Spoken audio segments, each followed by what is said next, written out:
All right, and we are live. Yo, what is going on, guys? Welcome to another video. Obviously, you can see I got a special guest with me. Him and I have obviously had some disagreements. I've had tons of disagreements with this guy, and so now we are here to debate and hash this whole thing out. I know a lot of you guys said, "Oh, he's not coming," blah blah blah, but as you can see, here he is. So, welcome to meet Kevin. How you doing, sir? Hey, I'm doing good, man. I just we were just having wine on the Champs-Élysées, so I couldn't be better, man. I'm excited. And you know what? Look, I'm all for chatting things out. And look, in life, I think everybody goes through embarrassing times, difficult times, and I think the best thing to do is just confront them. So here I am. Okay, good. Well, hopefully you could confront them here because I honestly think that that's honestly what you're better off doing, you know, when certain situations pop up. So let's just go ahead and start right off the bat. First question I have is regarding the DUI thing. So obviously, everybody knows I found the DUI information that you got a DUI in Florida. You did good. I broke that story on my YouTube No, seriously, channel. I just want to say, like, shit, you did good. Because there were people out there, and I'm like, this is bullshit. Like, I'm gonna make a video about this eventually. And my plan has always been to like make a video about this after the case. But you did good, man. You broke the case before the case even resolved. So I mean, I have to say, like, I don't know what you did, but you did good. Did you hear from somebody else, or were you just digging? I was just digging. You know, I've made videos on you, obviously. And it took about 2 hours for me to put it all together. I just started digging. Okay. I ended up typing in your name with Florida and all that stuff, and then I just found it. Why would you type my name in with Florida? Oh, I see what you're doing. Come on, so let's dude. get into let's get into the question. So anyway, so with the DUI thing, my question is, why did you take down my video for cyberbullying, harassment, and threats when all I did was simply expose something that was public information?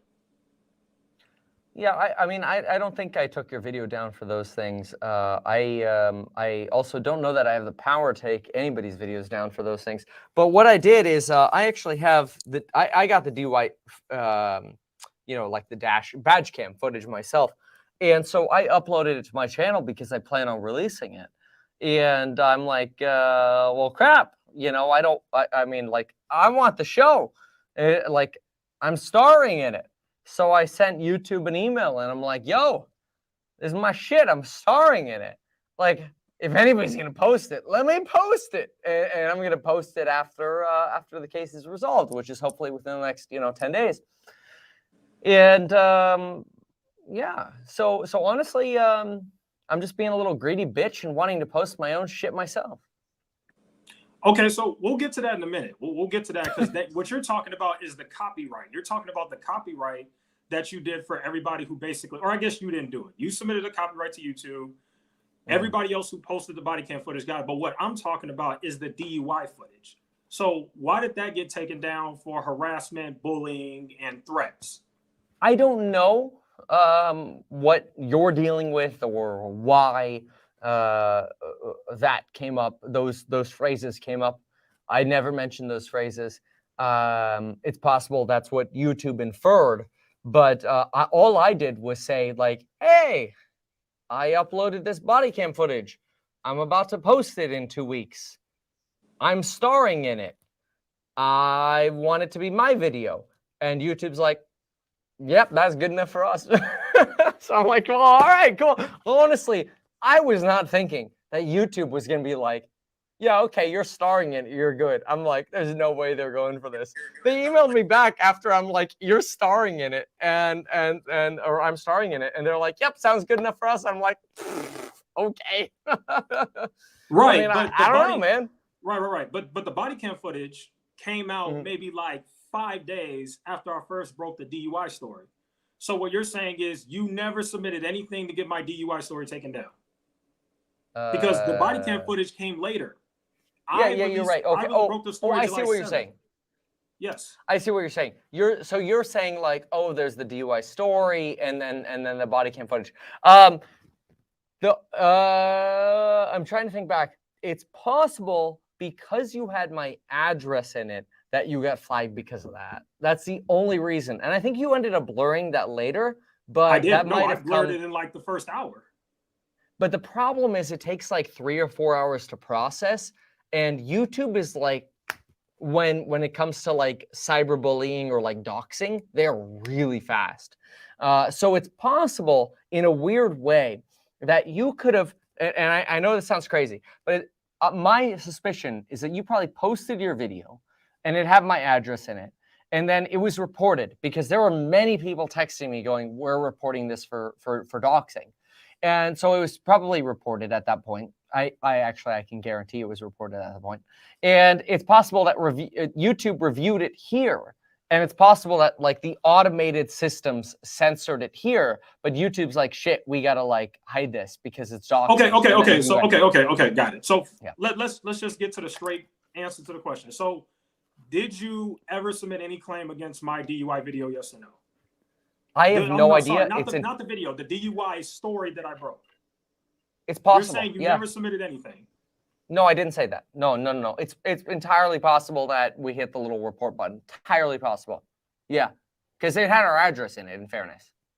Okay, so I'm going to take that as you more than likely did it because I don't see how YouTube would even know to do that unless you submitted some type of claim. Well, because it doesn't just have to be me. It could be other people too. Remember, anybody who watches videos on YouTube has the right to press the report button. And in all sincerity, other people were texting me about your video going, yo, just want to let you know, somebody's leaking your address on the internet. Don't worry, we already reported it for you. I mean, that's just what happens. But I got at least like 3 of those, maybe even more. But I don't want to like overstate what happened. So at least 3 of those. So I don't know if it was those or if I looked at, I don't know.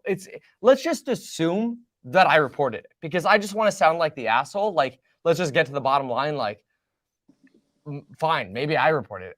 I don't think it makes a difference though. The point is you had my address in it for some point in time. Right, which was a complete accident. There was no malicious intent. As a matter of fact, in the video, I said, I definitely want to get this guy's address on there. I don't want to do anything malicious or anything like that. Yeah. And I made a mistake with the editing, and that's why the address ended up in there. As soon as I figured out that happened, I immediately went and blurred it. Absolutely. And I believe you. And see, the crazy thing about YouTube, and it pisses me off too, because sometimes I have an edit, and it's like such a bitch. I'll have an edit on my channel. I'm like, shit, we need to blur that out or whatever. And it takes them like 3 to 7 hours to blur this stuff, dude. And it's like, dude, why is it so hard? It's literally like 30 seconds, like blur the shit. You know what I mean? It's like, come on, man, just blur it. It's not that hard. But for whatever reason, whether Google or YouTube just suck at software, I don't know. But the post, that sounds weird. The after you post a video edit sucks. It is so slow. So that's, you probably got caught up in that, honestly. Sorry. Okay, let's move on to the copyright. Now I want to get to that because the copyright is actually a little bit more serious because copyright affected me. Cole, investing with Cole got his video taken down for copyright. And then you have a few other YouTubers who posted the body cam footage and their videos got taken down. And what you're claiming is you're the star in the footage. So because of that, correct, you get to take it down? That's what I emailed YouTube, and that's what they decided to do. But I told them that my right to the footage was that I was the star in it, and they said, that's good enough for us. But that's not your footage. I didn't say it was my footage. I said I was a star in it.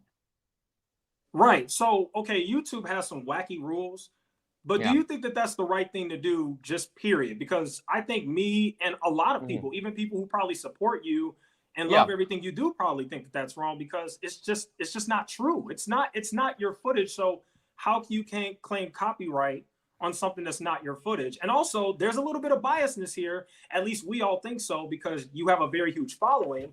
When you have the following that you have, you get direct contact with somebody at YouTube as opposed to somebody like me. I just get the live chat representative. You actually get contact to like a legit person on YouTube, so it would make sense that they might actually side with you. No, so that's not true. I didn't talk to anybody about the copyright. All I did was submit a claim through the regular copyright form that any YouTube content creator has access to, anyone. And they sent me an email. In fact, I'll read it to you. But they sent me an email. Basically, they said, we need more information. And they asked for stuff like, oh, when did this happen and stuff. I don't think I have, no, I don't have my HDMI plugged in for this, but I will, I'll see if I can find this. Okay, YouTube camera claim submission. It's going to take me a minute to find it, but it's basically. It's fine. You don't got to find the email. The bottom line is claiming public footage, you know, that belongs to the Tampa Police Department. I got it. So they said, hi, Meet Kevin. We require a more detailed description of your copyrighted work. We won't be able to process your request until you have provided us with this information. We encourage you to provide whatever specifics you feel will be most useful. Information such as the title of the work, type of work, author's name, date of creation, a copyright registration number, and or specific timestamps, which will greatly assist us in processing your request. Thank you very much for your cooperation. I literally replied verbatim, sure thing, May 12th, collaboration with me. I have the complete footage and other folks are pre-copying / releasing it before me, despite me starring in it. That's it. So you submitted a copyright claim to YouTube? Correct. Right, and basically everybody, including myself, think that that's a false copyright claim. Well, I mean, but yeah, I mean, you guys think that. I don't. Okay. Why? Well, we're not going to stay on that forever. That's fine. So I think let's bring this up. So yeah, you have the disclosures on your website. I looked at your website. You have a disclosure that says that any use of other media is by fair use or license only. You have that on your website. But yeah, maybe. But no, it's on there. I got it right here. It's on there. 100% on your website, meetkevin.com. Okay. But right. So you've got the fair use thing on your website, but then you're copyright striking other people's videos for basically doing the same thing. Because you've used other people's content in your videos. So what if somebody put that same copyright claim on you and said, oh, I'm the star. You can't use CNBC because I'm the star.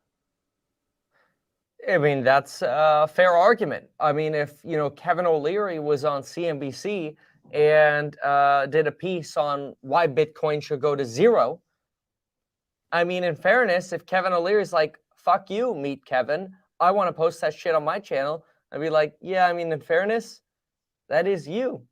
I'll take the back seat on that. But that's not in fairness. It's fair use. That's what you have it on your website. Fair use is fair use for a reason. He shouldn't be able to copyright strike the video. Fair use. So fair use is very nuanced. Fair use says that you are actually taking content that somebody else has created and you're actually elevating it to something new. So for example, if let's say you took my drawing of this beautiful heart right here and you're like, I think your drawing of a heart is bullshit. Kevin, I'm going to take your drawing of a heart and in fair use, I'm going to now elevate this drawing of a heart and I'm going to put a little smiley face in it. And you know what? I'm going to put little eyebrows on it. That's fair use because you are actually changing the work. Now, I'm not an attorney, but when you read fair use law suggests that you actually have to change or contribute to the actual original work. And so our thesis is that we're starring in our own DUI video, so let us post it. We're going to post it within the next 30 days. So shit, that's our stance. And if somebody disagrees, that's fine. But I don't know how much it makes sense to go back and forth on that. But that's our stance.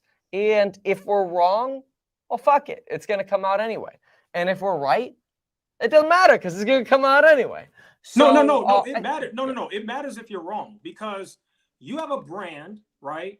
You have a brand to protect. You're doing a Series A where investors are going to be investing in like your startup. That this actually does matter. It matters the different things that you do. This isn't something that could just be swept under the rug if this is the case. And it actually seems like in this video, you're kind of admitting a little bit that you kind of know what you're doing. That's what it feels like. Oh, I know what I'm doing. Come on, man. But I don't give a shit if people don't invest with me, because honestly, I don't want people to invest with me who care about every little transgression, because first of all, I'm human. But this isn't a little transgression, Kevin. With all due respect, this isn't a little transgression. You're taking down people's videos who are posting public information. No. I'm taking down videos who are copying a video that I uploaded. That's the point of the copyright system. People are copying a video that I have uploaded. I have it uploaded on my channel. Okay, so just because you use a loophole, so what you're describing is I'm not taking a loophole. But I'm telling you, my video. That's a loophole. You didn't star in it. Okay, but you didn't either. Technically, it's the police's video. Oh, no. I starred in it. Let's be real about that. I starred in it. And the beautiful thing about that video is that half of it is missing, because they turn off the body cam footage once you actually get into booking, which is where we actually have video of me saying I'm about to get on the phone with the emergency department at a hospital to make sure that we can set up a blood test, in which moment we actually set up for me to get a blood test, because I'm totally willing to test, because I know I'm under 0.08. The problem was I studied as a student of law enforcement that the collaborations of most police department breathalyzers are skewed in favor of the police department. And so I've always insisted on a third-party blood test. That was my training.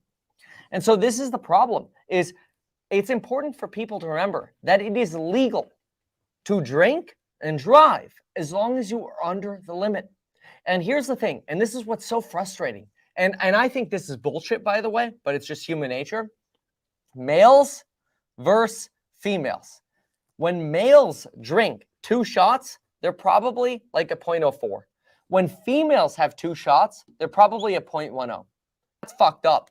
I don't know why it is, but it's fucked up, but it is. So males, first of all, should always be the designated driver. But second, I think that most people, and one of the things that I've really learned coming out of this is no matter where you are, and you should put an affiliate link in the description of this video, your own, by the way. I don't want credit for this, but put an affiliate link in the description for a portable breathalyzer. They're about $130 on YouTube, on fucking Amazon.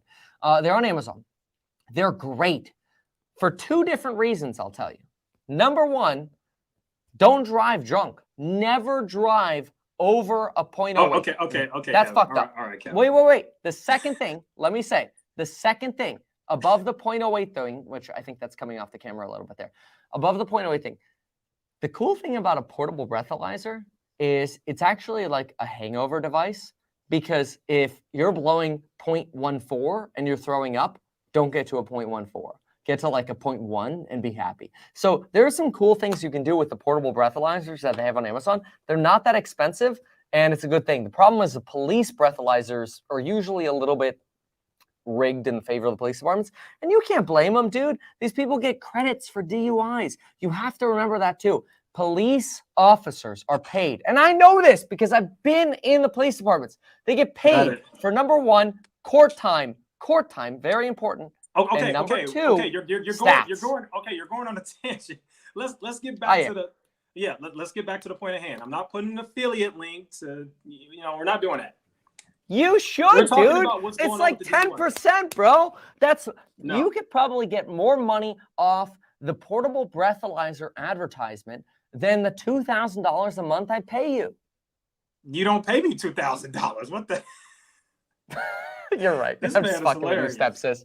I'm just messing with you, stepsis. I pay you as much as I pay Strongman. Okay. Good troll. Good troll. I don't get any money from you. That's a good pivot though. That's a good way to throw people off. But no, I do not get paid from you. The second question I have, though, the next question, which is actually really important. You're doing a good job, by the way. You're giving it to me hard. And I like that because I want the hard questions. That's why I came here, because I thought you, out of all people, would give me the hard questions. Honestly, I thought Scott, I hate to say it, but I thought Scott would follow the S and he would go soft on me. I thought he'd go soft on me. I had a feeling you would stay hard on me. And I think that's kind of awesome. So keep it up, bro. You're doing a good job. Yeah, I mean, it's just a debate. I have absolutely nothing against you. I don't hate you. These are just important questions that I think investors and the viewers need to know. It's really that simple. I think it's more of personal. I think it's more of like an interview, like kind of like understanding me, Kevin. And I actually respect that. Like, I don't think of this as I don't think of it as an argument. That's fine, but keep it up, dude. Okay, so let's just get on to the question. So I'd say that there are tons of videos on YouTube but do you have a blackboard in front of you? No. You gotta get one, bro. These things are fucking awesome. Okay. So I could give you an affiliate link for one. No, I'm good. So anyway, here's the next question. I'd say that there are tons of videos on YouTube of people who are calling you out or who have been calling you out. Okay. So my question would be, why did you only threaten to sue me when there are tons of videos out there of people calling you out who have said worse things than me? Why me? I don't remember what I said, dude. I say shit all the time. So you were just talking. You weren't even, I mean, you, okay, I'll tell you what you said. I'll tell you what you said. You came in my live stream the day that I posted the DUI footage. You came in my live stream. Okay, you want to troll. Hilarious. You got to be the stepsis, bro. Here's the thing, man. You know, everybody makes videos about me every day. They just look at the subscriber count. They forget that I'm also a real person. You know, you've said in your videos, because you've said yourself that I watch all your videos, so it must be true. But anyway, you know, people come and they're like, oh, this guy's got 1.8 million subscribers. Let's just fucking blow this guy. People forget that I also have feelings. And stepsis, you got to be a stepsis here, man. And I hate to say it, but sometimes you say shit that ain't damn true, okay? And it makes me very sad. Now, I don't need to correct it all, but it just makes me sad. I just want you to know that I'm not here to try to, like, I'm not doing this interview or whatever you want to call it, confrontation, whatever, to try to make you sad or to confront you or whatever. But I get sad when you say stuff that's not true. If I say something that's wrong and you talk about it, fair game. In fact, if you say something that about me that I fucked up on, and it's true, I probably just won't even mention it because it's just kind of like, yeah, okay, I effed up. I'll learn for the future and we'll move on. But we got to walk back the saying things that aren't true things. Like, actually, I don't want to get into like, but the point is, we'll get into that. We'll get into that in a minute. Okay. I promise you, we will do that. But the bottom line is, so many people have made videos on you. Why did you specifically threaten to sue me? That's the question. You came on my live stream on July 7th when I first released the DUI footage. You said, I hope your lawyer's good, all this stuff. Then you comment on the Strawman Personal Finances video, and you said echoes from above will be lies from above when he gets my package, and it's a huge package and all that stuff. My simple question is, why me out of the hundreds of YouTubers who have talked about you as well? You're suggesting I don't have a large package? I don't know, man. But that's not the question. Dude, I don't know what the hell you're even talking about, man. Shit, man. It's look, it's 1:10 a.m. in Paris, and I just got off a scooter, and I had a little bit of wine because honestly, one of the best tools for anxiety is a little bit of wine. And I have no idea what you're talking about. Okay, I guess that's one answer. Well, I'll just ask the question a different way then. So basically, you threatened to sue me for the exact same reason that Grant Cardone threatened to sue you. And you actually have videos where you spoke about Grant Cardone, where you said that it was public information. It seems to me that you were upset with me because I exposed public information, because the exact same day, July 7th, that I exposed that public information, you comment on my video and said you would sue me. This is literally you turning into Grant Cardone and me turning into you in that situation. So my question is, I think it's very hypocritical to say you're going to sue me for the exact same thing you did to Grant Cardone. And let me add, what happened with you and Grant Cardone? Obviously, some of the stuff is alleged, but if everything is true, it was way worse than what I did, if it's true. That's a good one. So here's a big difference.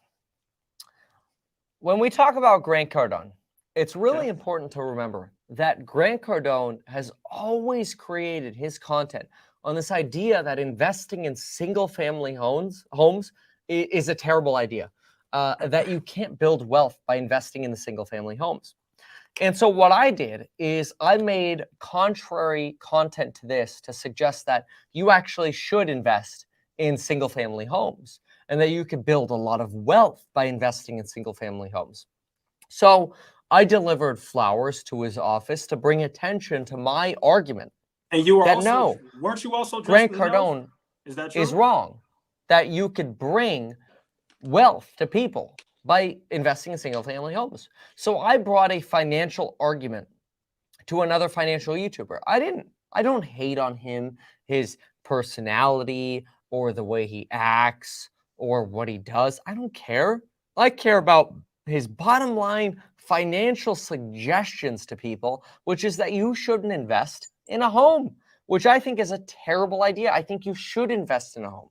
I think you should get started on investing in owning your first home and then turning that into a rental and buying another home. So that's what I brought attention to.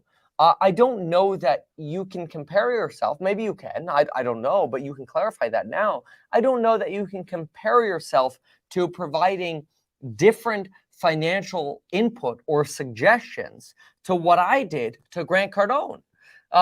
So I mean, hey, I'll give you the stage here to elevate that, but I think I was providing very important financial insight to people that I still today stand behind. And what the methods of that were, I don't think matters, but I'm happy to talk about this. I'll gladly talk about this with you, Stepsis. Sure. It sounds like everything that you did regarding Grant Cardone is literally no different than me. Like literally, like I don't think that anything I've done has been untrue or terrible. I think that a lot of what I've done has just been honestly speaking the truth and exactly what you said. There are some things that you speak about financially or say or post on your YouTube, and I disagree with it. And so I make those type of videos. So I would compare it to Grant Cardone. Okay, so I'm all for, by the way, you having a different opinion from me, right? I think that's very important. Actually, I think that's critical for other people on YouTube. And I think you would agree that viewers of YouTube videos should have different perspectives, that they should hear your perspective, my perspective, and 10 other people's perspectives and make their own opinion. Would you agree with that? Yeah, but then that's weird for you to say that because then you took down the videos where I criticized you. No, that's not true. Because I'm pretty sure you've been pretty clear on telling your audience that I'm an asshole for recommending things like Affirm and Shift or even Lemonade, even though these are stocks that I sold at $6.50 and now it's a penny stock, or Affirm when I originally sold it back at $65, or Lemonade when I sold this back at 100, or Lemonade Peloton I actually sold back at $113, or Lemonade that I sold back at probably somewhere around $65 to $70. I do think that it's a little bit unfair of you to say that, hey, here's Kevin's horrible performance. These are stocks that are now selling for, instead of $65 on Affirm, they're now selling for, you know, I don't know, $15 or $20. Or Shift is now selling for under a dollar when I sold it at $6.50. Or Lemonade's now selling for $20 or whatever. Okay, but I sold it at $65, this is not right? what I said. Peloton at $113, it's at $20 now. It's not fair for you to say that when it's not true. So look, I'm all for you criticizing me for true things. But when I sell shit because I'm like, oh crap, like things are changing, we need to like literally shift our positioning on speculative stocks, it's not fair to rag on me for the fall after I sold them, because I'm like, dude, I gave the damn warnings, man. Okay. Let's talk about the stocks. First of all, what you just said, I didn't say that. Maybe you're upset, you don't like the videos I've made, fine, but I did not say that. I've criticized your stock picks because I think that a lot of people ended up holding the bag. So it's nice that you may have gotten out at the right time or whatever happened, but a lot of people still got left holding the bag. And regardless of when you got out, most of the videos you made on those stocks, you said you plan to hold for the long term. Majority of those stocks back in 2021 or early 2021, obviously maybe your thesis changed, fine. But for the most part, you said that you would hold those long term. Fast forward now, a lot of those stocks have done terrible. Matterport, Shift Technologies, Hippo Insurance, Outlet. Like, with all due respect, I think there's a history of bad stock picking here. And I've simply criticized and called that out. And it's fair. It's fair for you to do that. But it frequently misses the nuance. And I think that is actually very critical. For example, somebody today suggested that I'm an asshole for saying that Tesla will only have a 2025 earnings per share of $25. But I didn't say that. I said that the Bloomberg consensus estimates are $25. And so it's really important to focus on nuance. So for example, when we look at a company like Affirm, I've regularly said, you don't want to own Affirm going into a recession because they're going to take massive allowances for doubtful accounts. They're going to take massive write-offs, and you're fucked. See, one of the things that is so critical is that people have to remember there are two types of stocks, 1 and 2. And this is really, really important. Two types of stocks. There's one stock that you can hodl. You buy and you hodl. This could be an index fund. It could be VTI, like our buddy Strongman, our stepbro Strongman recommends. It could be Apple stock. I don't care. You can hodl some of these companies forever, and who gives a crap what happens in the short term? And then there are stocks that have to meet conditions, right? I call them conditional stocks. And conditional stocks are like, you can bet on Affirm as long as we don't go into a recession. You can bet on Coinbase as long as they can monetize lending. You can bet on Lemonade as long as they can actually turn towards a path to profitability, which, by the way, Lemonade has proven that they can't. They're still they're probably more unprofitable today than they were last year. You could even look at a company like Peloton and you go, hey, Peloton can do great as long as they can keep selling bikes. But what happened with Peloton? And this is actually a wonderful lesson for the people who watch your channel, because I think people who watch your channel are smart people. I don't think you're a dumb person. I think you are right to be critical. But it's important to remember that a company like Peloton, what happens when all of a sudden delivery times plummet? And all of a sudden, not only do delivery times plummet, but all of a sudden they start dumping their price. Well, it's a red flag that this is a stock to get out of. It's not an Apple kind of stock, right? And so, yeah, is there this potential that some people are like, okay, Kevin said, Affirm to the moon, I'm going to hold it forever.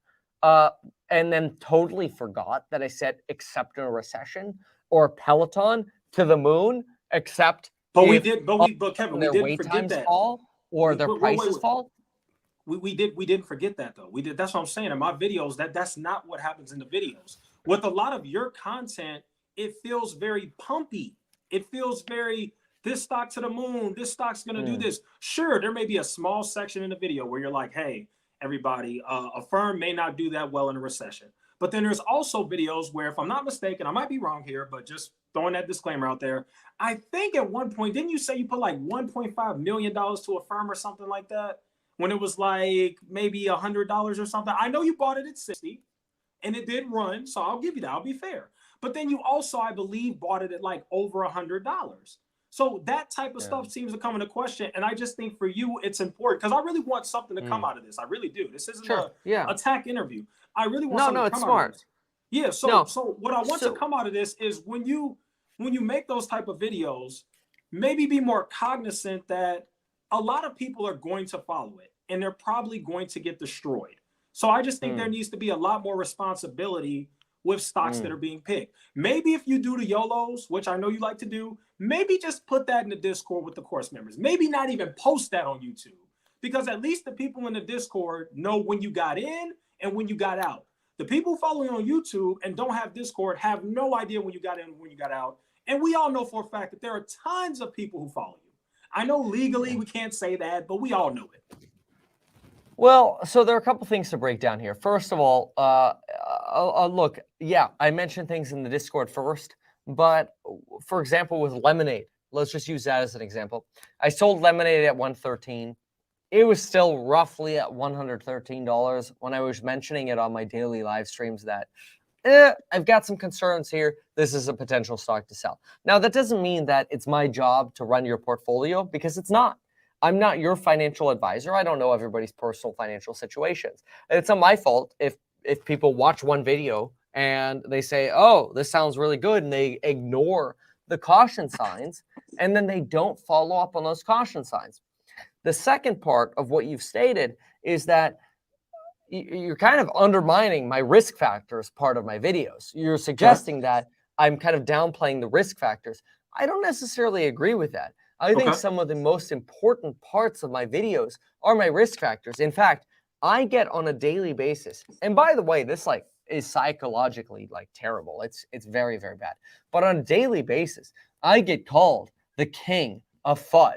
I get called the king of FUD because I am Mr. Risk Factor. I will say on a daily basis, oh shit, we got some problems here. And I'll say that about even my biggest holdings. Like Tesla is my largest holding, and I shit on Tesla.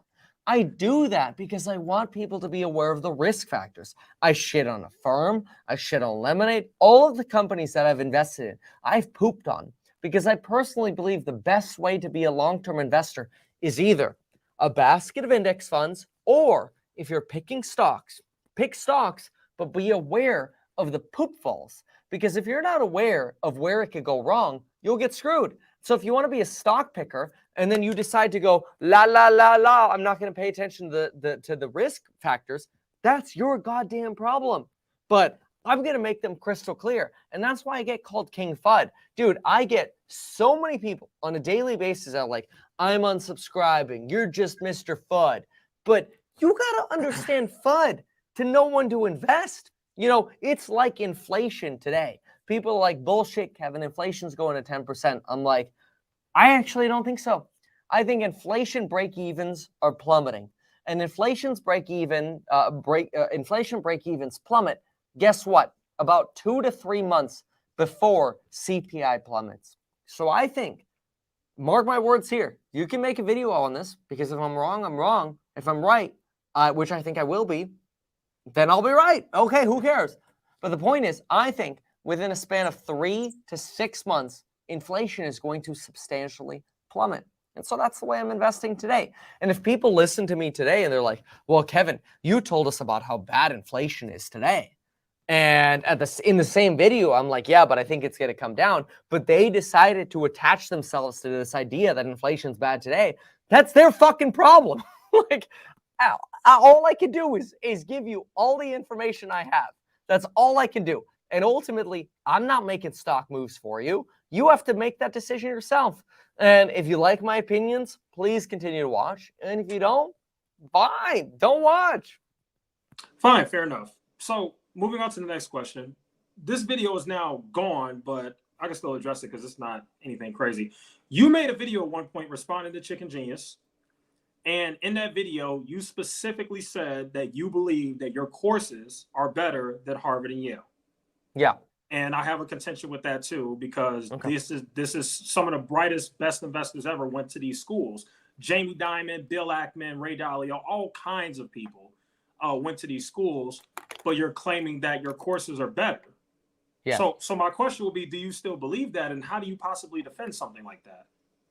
Yeah, I actually highly believe that, because most college educated folks, especially people from Ivy Leagues, really heavily undermine real estate. I don't know what the problem is with people in real estate, but they freaking hate real estate. And it's a curse, because real estate is the way to get rich, in my opinion, for sure. It's not get rich quick. I don't teach or sell get rich quick. I think you can get rich for sure with real estate. I think that is true for anybody watching this video. You start with your first hold on. house, you turn it not into a saying, rental. wait, hold on. So you're not saying that your stock course is better than Harvard and Yale. You're talking about real estate. You're not talking about stocks. I mean, I think my courses are substantially insightful. I would say that absolutely my real estate courses are better than Harvard and Yale because their real estate courses are generally college curricula are focused on more corporate finance and commercial real estate. So in college courses, which I've taken, you generally study commercial real estate, office real estate, and industrial real estate. And this is not residential real estate. So when I make my claim that my courses are better than Harvard and Yale, I think that is true for real estate because they don't teach residential So you're not talking real about estate. stocks. If you're not talking about stocks, then that's the question. Because I Yeah, thought no, in the video you were talking about stocks. I don't know. I'd have to rewatch Yeah, the it. video's but gone now, but I'm sure that's what you said. That's what I thought. But And I look, could be wrong. I don't know. I think the content that I teach in my stocks courses is superior to what most colleges teach in terms of financial education. Because also the other thing is a lot of colleges focus a lot on teaching things like discounted cash flow and not actual fundamentals. And I know that sounds crazy because it's like, well, isn't a discounted cash flow a fundamental? It can be, but it depends on the discount rate that you use, and it depends on the terminal value of cash flows that you actually project. And we forget the psychology that goes into actually these A, projections of cash flow, and B, the discount rate. So because of that missing piece of psychology, yeah, I could potentially argue that many of my courses are substantially better than what is taught in college because you don't get the mix of psychology and stocks and real estate. First of all, it's almost impossible to find somebody else who knows as much about stocks and real estate as me. And that might sound conceited, but it's just the fact of the matter. People generally either they pick stocks or they pick real estate. I'm on my path to become a certified financial analyst myself, multi-licensed. And Okay. I love this stuff. Like this stuff is like my bread and butter. I love this, but I also love real estate. And that's very, very, very, very rare, especially in the college world. Right. So you don't think that your course is better than Harvard and Yale, your stock course, or you do? I Because we think never all got to my the courses are better than these colleges per dollar that you spend. Because keep in mind, right. But if you're hold on. going to What spend, about Harvard? Let's just answer the question. What about Harvard and Yale? That's what we're specifically saying. Let's yeah, just answer the okay, question. that's fine. Yes, I do. Because Okay. I think that you spend $50,000 per year times 4 on Harvard and Yale. So you're spending $200,000 for these colleges. And I think you could get more value out of spending $500 with me per dollar you spend than you can out of spending $200,000 at these colleges. I will stand by that. Absolutely. Okay. So would Harvard and Yale, would people who take Harvard and Yale stock courses buy Matterport or Shift Technologies or Lemonade or Hippo, regardless of the fact that you got it, that you got out, and however that went, would people at Harvard and Yale buy those stocks? Yeah, they actually might because, again, first of all, you're playing timing to your favor here, which is an unfair comparison. Because, first of all, I actually think Matterport right now has a substantial chance of being acquired. I think that Lemonade has issues and that because they're unable to actually develop positive cash flows or a path to profitability, you shouldn't invest in that. And that is a company that I've always warned that you should say that, hey, if they can't get a path to profitability, you probably shouldn't invest in them. So I think that people from Harvard and Yale, and not only do I think that, but people have messaged me with MBAs from these schools and have said, dude, you're right. Like, these are valid issues. And if we're going to play non-profitable companies that haven't yet figured out their path to profitability, we need to be aware of the risk factors. And if they're not aware of the risk factors, that's their fucking problem. If I say you can buy Shift Technologies, in my opinion, because I think it could 10x, and the risk factor is, unless, of course, they don't actually have enough cars because their advertising flops, and you ignore the risk factor, that's your problem. See, with Shift Technologies, for example, I've been out of Shift for over a year because I said, dude, if we have a car shortage and they advertise, what are they advertising?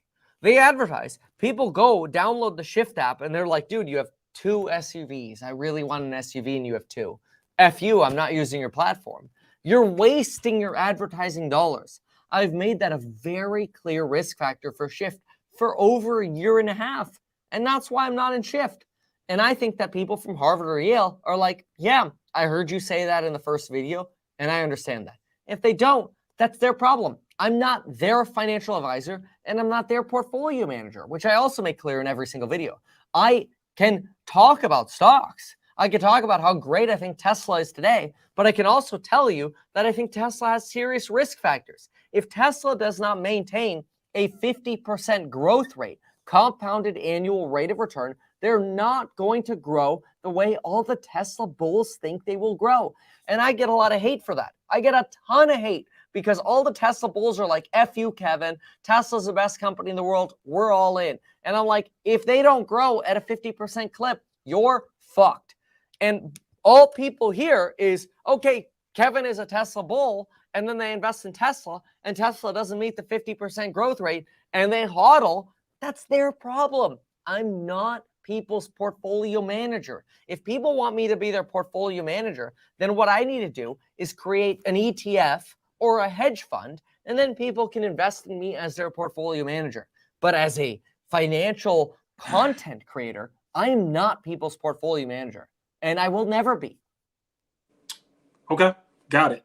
So on January 18th, right, there's an infamous video where you talked about, you basically made a video where you said that this is a signal to freaking bottom.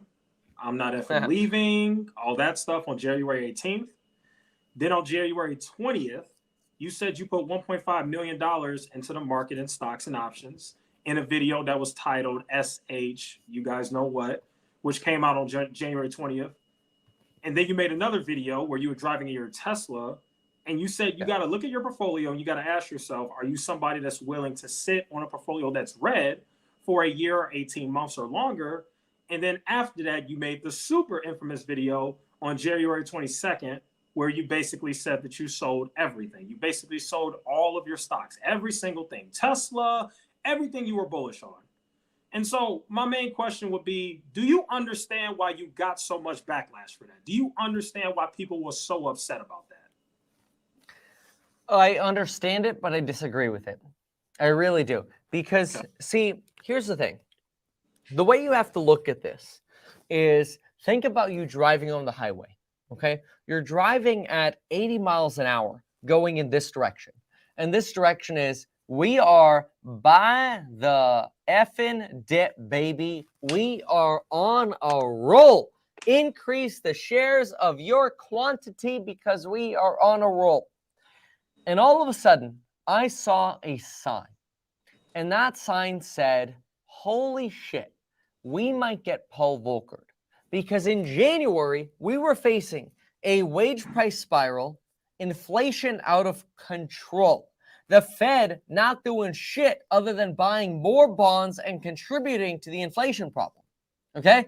All of these aspects came together.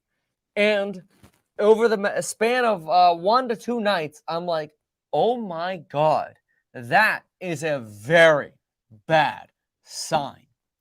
And so I made a video. I said, holy shit, I'm wrong. I'm fucking wrong. We should not be buying the dip. Holy shit, that is a red freaking flag. And I would expect that any YouTuber that I watch would tell me if they thought they were wrong. And boy, oh boy, in January, I was wrong. I fucked up. I fucked up so bad that I went from going 80 miles an hour to this side to basically flipping a U-ey in my Batmobile and going, oh fuck, we need to go this way. And I sold everything. And in that video I said, in the video that I made about this, I said, I will rebuy within 60 days because I think we will have an opportunity to do so. I wish I had extended that to about 120 days, but Hindsight is 2020. But I was the first financial YouTuber to say, holy shit, we're about to get fucked. And we got fucked. And everybody got mad at me because I was the first to U-turn. And you know what?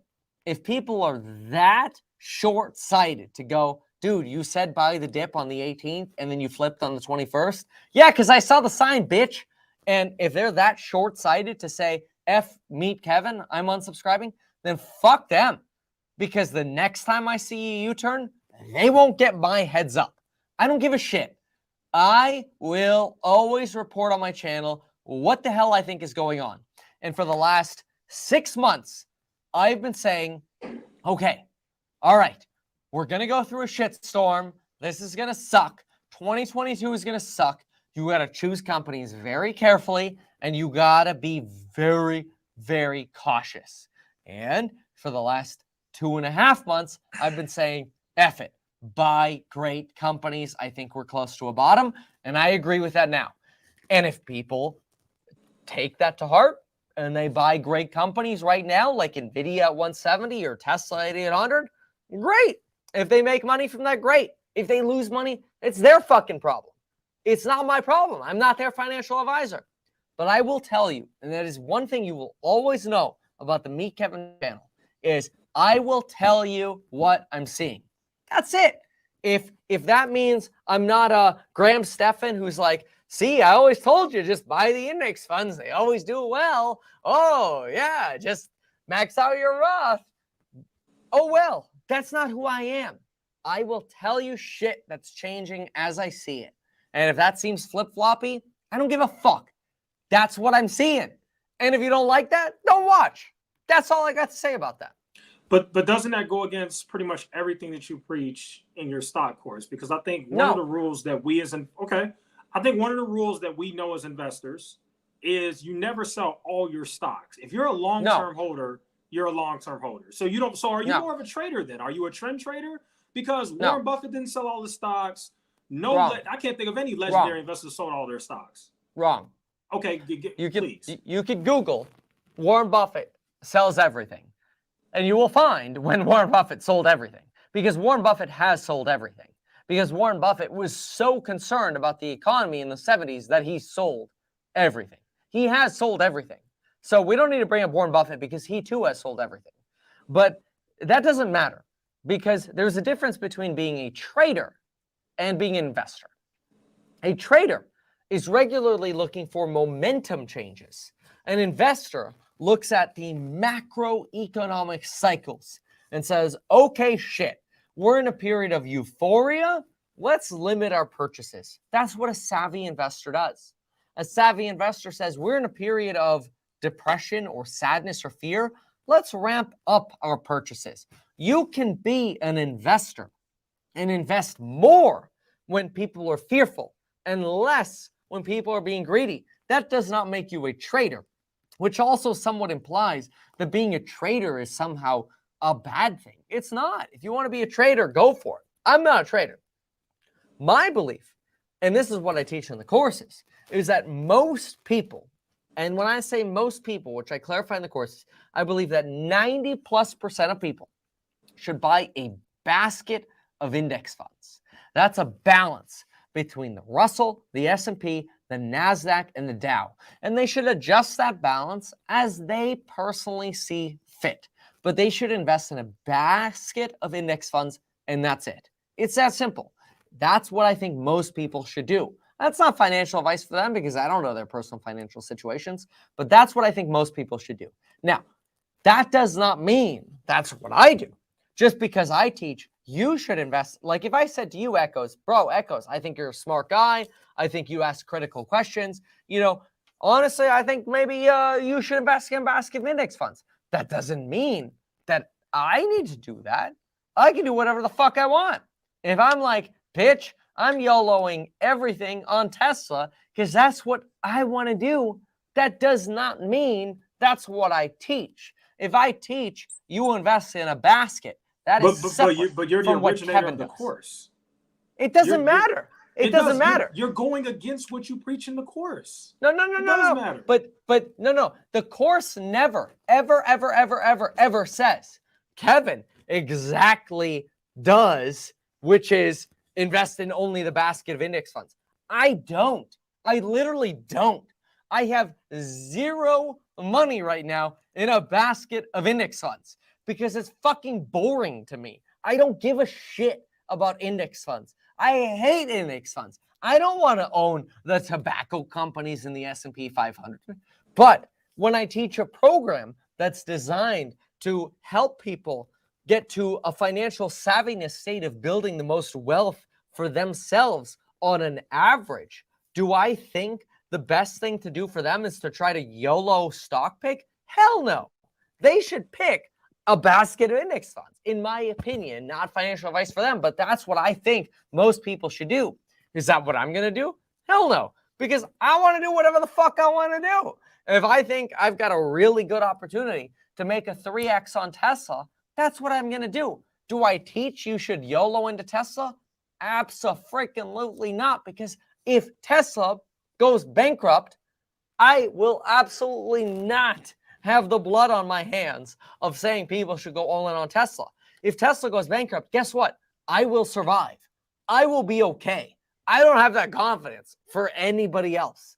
I will absolutely never have that confidence for anybody else. So I do not need to do exactly what I say is best for most people. Those are very, very different things. There's an average recommendation, and then there's what Kevin is doing. And those are very different things. The benefit of the programs is you get both. You get the average recommendation, and you get what Kevin is doing. And they do not need to align. And I've never, ever said that they will align, because I can guarantee you in this video or in any video I make, they will never align. I will never do what I recommend most people do, because I'm crazy. It's that simple. I'm crazy. I like doing crazy shit. Okay. So, but at the same time, when you had that interview with Strongman Personal Finance, which was way back in February, that was your first interview, you actually told him that you were down 25% in January alone. That's what you said on the interview. Yeah, probably. Well, yeah, I mean, if you compare to November, dude, I'm fucking down, man. Anybody comparing to November is down, dude. But we had a crazy raging bull market. So how long is that really going to last? No. I would argue that it's not going to work. Dude, the market started falling December 1st when I went to vacation in Cabo. We know at this point, when Kevin goes on vacation, it's a shit show. Okay? And we had a shit show in December. Right. Okay. That's a little ridiculous to even say that, but fine, whatever. But it was true, dude. I went on vacation So beginning of December, and the shit show started. I want them to hear this. I want them to, go ahead, say it. I want them to hear this. So whenever you go on vacation, the stock market falls. Well, I mean, honestly, this last vacation has been good, but I went on vacation December 1st to Cabo. It was a shit show. I went on vacation, dude, for my birthday. January 24th, shit show. I guarantee you, you look at the chart, January 24th is a shit show. December 1st, shit show. January 24th, shit show. You know when else I went on vacation? May like 1 to 15. Dude, that was probably the bottom of the market. I was on vacation all of those times. Okay? Shit show. So it hasn't been a good reputation. I will say, though, my July vacation has been positive. So July is positive. Negative over here, and a positive over here. So maybe we can flip it. We'll see. I'm hopeful. I want to dye my hair green again, okay? Because you know what? When you go to the club, woo, more girls are attracted to you. When all right. The club has nothing to do. The club has nothing to do with the argument. So my main issue to everything that you said kind of still remains. It remains the fact that I get that you're saying you're crazy, you're different, you have no interest in being in the index fund. Fine, I get that, but that's what the average investor should do, and that's essentially That's essentially what you should do. That's what everybody should do for the most part. Because that's not what I'm going to do, though. Okay, but listen, but for the most part, even the professionals cannot beat the S&P 500. So I don't care. I don't care if I lose, bro. Echoes, stepsis, bro. I don't give a shit if I don't beat the fucking market. I want to do what I want to do. that's why me, should people man. buy your stock course? Oh, because my stock course is not to teach you stock picks. It's about the psychology of money, which is so much more in depth. It's about learning how to do the financial analysis, to learn about the real estate cycle, to learn about the stock cycle, to learn about how you should feel about guns and butter in actually living your life. This course is so much more than just buy this stock. I don't teach that. I don't teach you how to buy the stock. I teach you how to live a life of money. People are like, Kevin, shit, my wife spends all this money. How do I get her to stop spending money? The course literally teaches that kind of stuff. So it's a completely different thing than what people have characterized it as. I don't really care. I mean, the more people are talking about it, the better. I mean, like, it doesn't matter. But it is very frequently misrepresented, and it just is what it is. I mean, I get it, dude. It's a bear market, man. Everybody wants to shit on Kevin. Whatever, man. Like, whatever. It is what it is. It's painful. I'll take it, and I've been taking it hard, and I'm here because, well, A, I've had a few glasses of wine, and I don't really give a shit. I also agreed to do this when I had a few glasses of wine.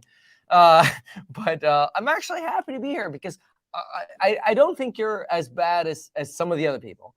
I think you and Strongman are pretty similar. You're both pretty smart. Strongman is he's got the whole CPA thing going. He's a brilliant guy, but you've got good criticism. I think sometimes you take it a little far because you purposefully do take some things out of context. But you know what? That's YouTube. Like, I get it. I still respect you. If I didn't respect you, I wouldn't be here. I'm not going to be on Scott's channel. I emailed Scott, but he was being a little bitch about it. So fuck him. So I'm going to come talk to you, man. And you want to ask me anything, you can. And I'm just going to give you my straight up answers, bro. I appreciate you. I do want you to know that. I would not be here if I had this massive disdain for you. So even though you're asking like hard questions, which by the way, I appreciate, I still don't disrespect you. Nice.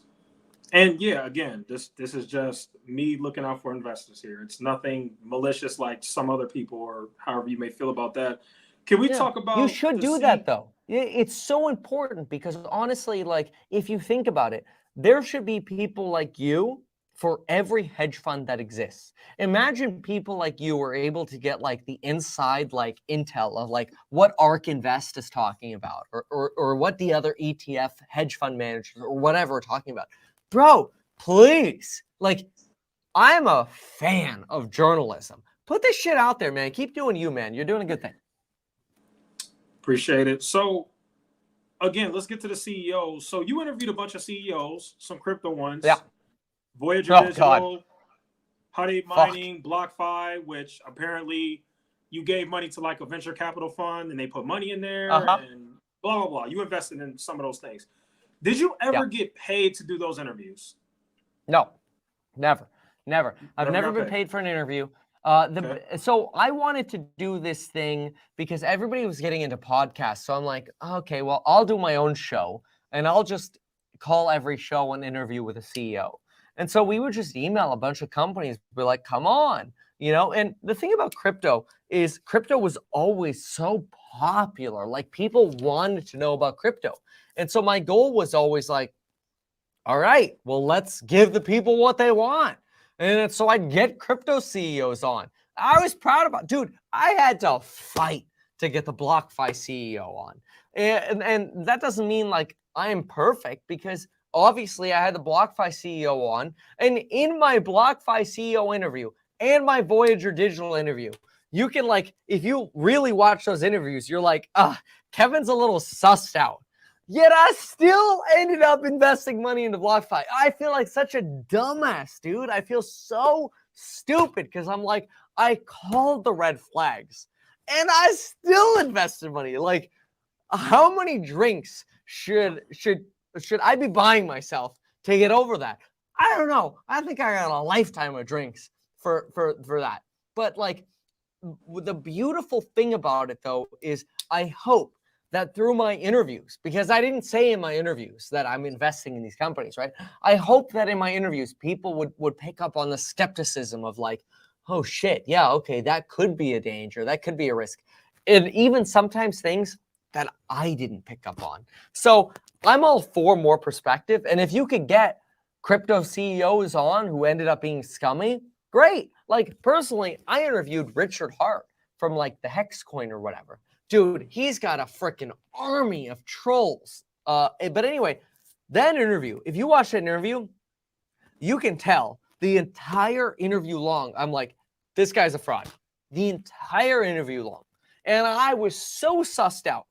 But I still did the interview in a respectful manner because I'm just like, well, people got to make their own determination because who knows? But it was pretty clear that I was sussed out. And so I don't know, man. I mean, like, it's hard because like you want to, as a journalist, which to some degree we both are, we want to give people the opportunity to share their side. I mean, like you are doing for me, you're letting me share my side. It's ultimately up to the viewer. If somebody's like, hey, I listened to Meet Kevin and fuck him in 5 years, you're like, should you be liable for that? No. If in 5 years somebody's like, hey, I listened to that Meet Kevin interview and I invested with him and I made 10x, should you get compensation for that? Not more than your ad revenue, right? That's just the nature of being a journalist. And so it's just like, shit, you just try to get more perspective out there. You do your best. You ask the tough questions and you just keep putting one foot in front of the other. Got it. Can you explain what's up with this Series A thing that you have been working on? And yeah. What exactly is it? What are the stipulations? What's going on with that? What exactly is that? Yeah. Well, so I can't say everything yet because there are rules and laws in terms of what I can and can't say. I'm going to do my best to give you as much information as possible without fucking up. I'll probably fuck up anyway, but it'll be to your benefit. So I am going to launch a company in August that is a real estate investing / SaaS company. And that's a software as a service company for those who don't know. But it will start as a real estate investing company. And it will be focused on buying deals below market value, which is what I preach. You buy real estate below market value because the real estate market is inefficient. But if we can then build software around that, which in the future we can license, then we think that we can create a multi-billion-dollar business.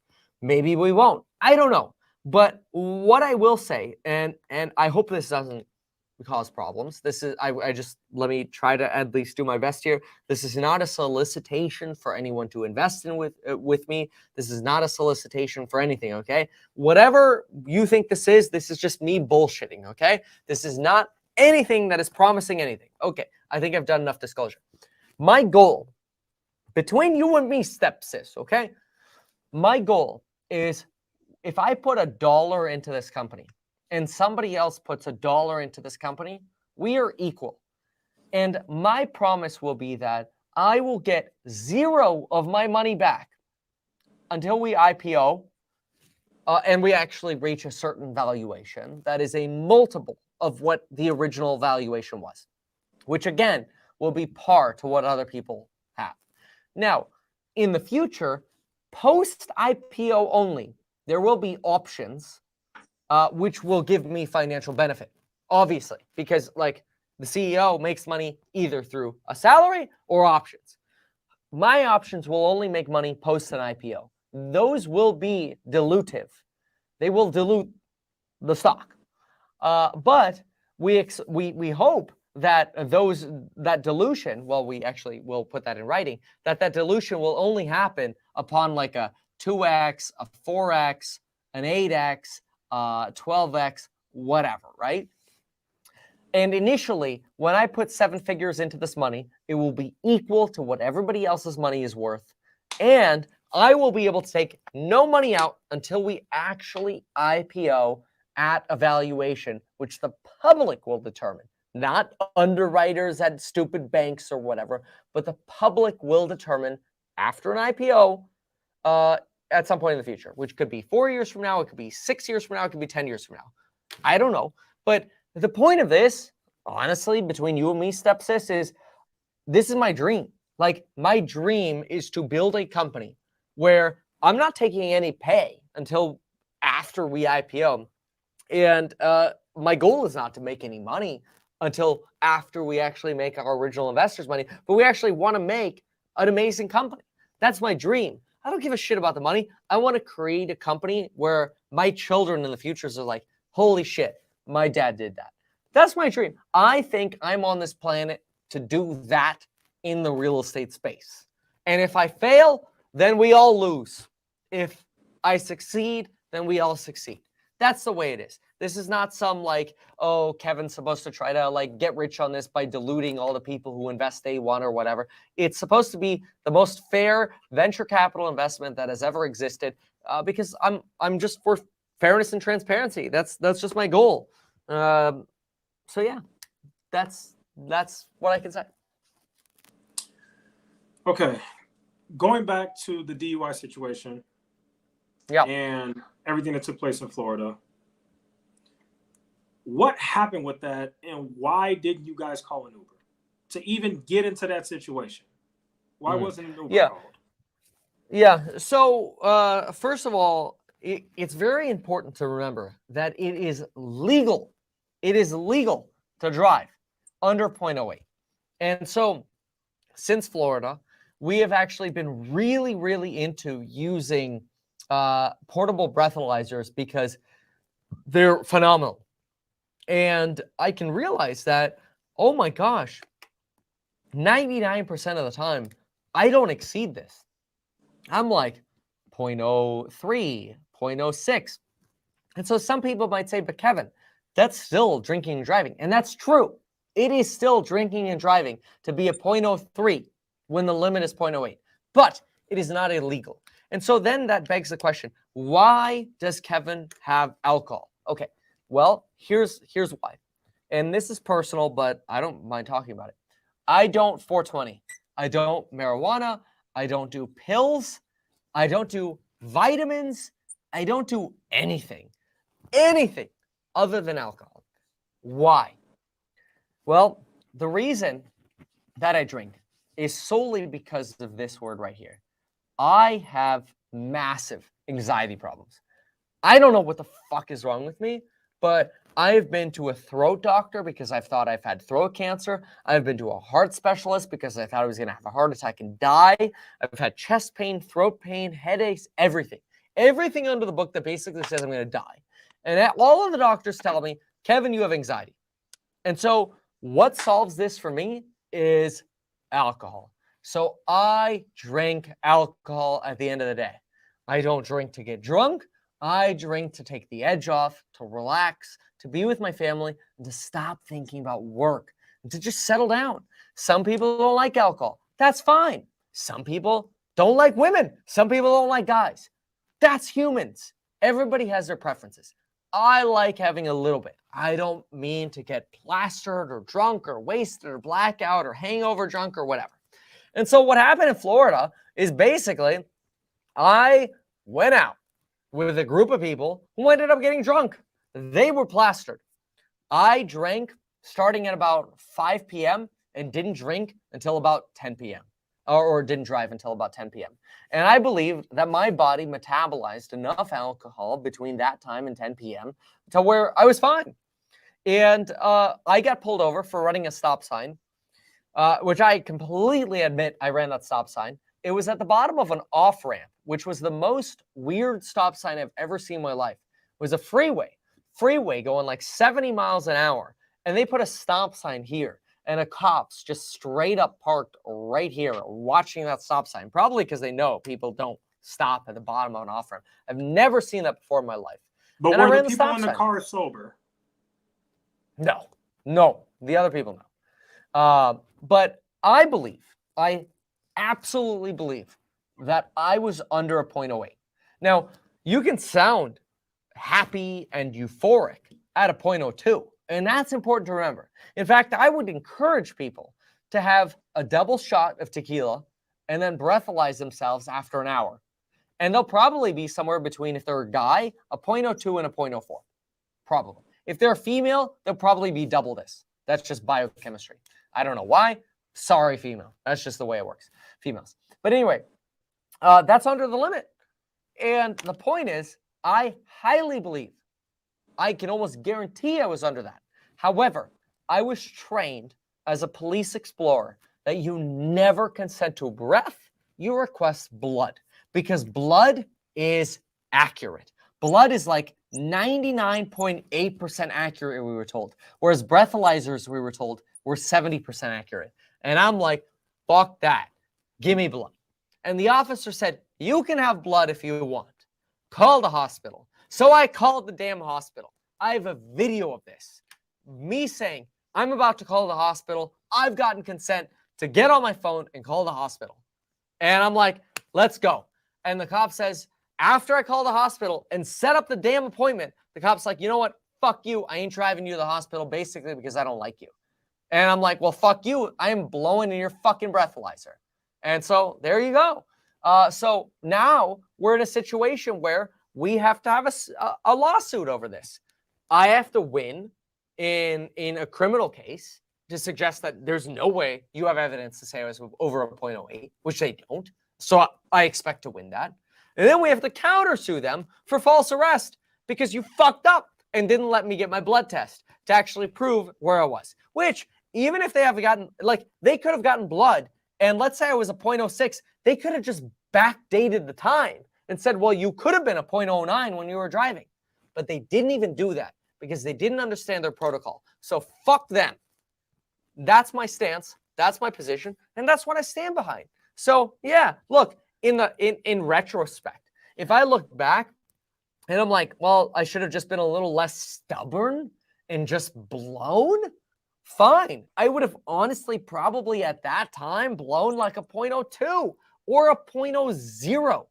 Zero. I wouldn't be surprised if I blew a 0 because I really don't think at that point there was any kind of intoxication issue, but who knows? So that's my story. Okay, but when we looked at the footage, when you look at the body cam footage, the cop asked you, have you been drinking? Have you been drinking at all? And you said no. But then when you get out the car, you told him you haven't been drinking at all. But then when you get out the car, the cop says you're slurring your words. He smells alcohol on you. So how do you answer to that when in the body cam footage, you legit told the cop I haven't been drinking? Well, so I actually think that officers know that everything they're doing is being recorded.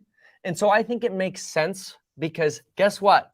I used to work for the police department. When I worked for the police department, we were taught that you should verbalize what the potential infractor is doing to make sure it's documented on the camera. So for example, have you ever heard the phrase stop resisting? One of the reasons that the phrase stop resisting was created, or I shouldn't necessarily say created, but is frequently used in law enforcement body cam footage is because when a law enforcement, a LEO, when a law enforcement officer, L-E-O, Leo, when a LEO says, stop resisting, it implies that they're resisting on the camera. They are taught, they're literally taught for the fucking camera to say, stop resisting. Whether the person is or isn't, that's what they're told to say. That's what, guess what? I was taught to say in law enforcement encounters. We know it's on camera. So if you actually look at the footage, you will see the officer say, well, I smell alcohol. And what do? I shake my head no. Because I disagree that he could smell anything. I completely disagree. I even suggest it could be the other people. Because that's what I believe. I know how the Leo game is played. Because guess what? I was trained in it. Right, but again, let's answer the question because in the footage you told the cop you didn't drink at all. So which one is it? Did you not drink at all, or are you saying you drunk below the limit? Yeah, well, I think that's a really fair question. Because I did drink substantially earlier in that night, around 5 p.m. And you can look that I wasn't pulled over until about 11 p.m. Right? And so the argument at that point is like, okay, well, so you had a beer at 5 p.m. at a bowling alley. Like, if you're asked, hey, have you had alcohol? It's like, okay, well, what's the context of that? Within the last 30 minutes, within the last hour, within the last 2 hours, within the last day, within the last week? Well, I mean, that's debatable. And so, yeah, I mean, that's probably not the most clear moment because there's a lot of discretion in that statement. And I think that's probably the most blurry. But I think what carries the most weight is that by no means do I believe at that point that I was above this, which is the law. Got it. Moving on. What's going on with you and Jeremy? A lot of people think that you guys got some beef going on, and I don't think we've ever heard you really fully address it. So I would like for you, if you could, to fully address: is there a legit beef going on? Do you all have some type of issue? Do you all not like each other? Like, what's going on here? Yeah, that's a really good question. So, you know, to be honest, I think most of the last 6 months, Jeremy and I have kind of just had one of those relationships where it's just like everybody thinks we're feuding, but we're really not. Which I thought was really entertaining, and I think so did Jeremy. And I think actually a lot of YouTubers are like, yeah, let's stir up some drama because people will think it's fun and it's clickbaity or whatever. I gotta clean my screen a little bit here. Sorry, I do that to clean it. But anyway, I actually don't think that we really had substantial drama. I mean, the whole tattooed chef thing, it just seemed kind of like, oh, here are two YouTubers who have substantially different opinions. And it was kind of entertaining if you think about it, like the different opinions. I'm like, these ads suck. This company sucks. Tattooed chef to the ground. And I'll even go on like Instagram and I'll be like, ew, just opened a box at Tattooed Chef. What trash, you know, like stuff like that. It was entertaining. So I never really had like malintent towards Jeremy. I do think that, well, let me put it this way. I wasn't originally offended, but Jeremy made this video where he's like, oh, Kevin isn't paying us the $14,000 or whatever he owes us. And I thought that was bullshit, but I'm like, okay, whatever. But somebody after that who's close to me is like, Kevin, like, dude, this guy is like, he clearly has a thing against you. If he would go as far as like trying to publicly shame you about this, maybe there is beef here, even though you don't think there is. Like, maybe there is actually beef. And I kind of agree. Like, after that person told me that, I looked back at the video and I'm like, wow, shit. Maybe there is beef here. So it kind of went from like, oh no, there's no beef, this is just fun, to like, oh shit, maybe there really is, which is really sad because I didn't think there was. But then I look back at that and I'm like, seriously, dude? First of all, we would pay out millennial money like every 6 months, okay? Like every 6 months.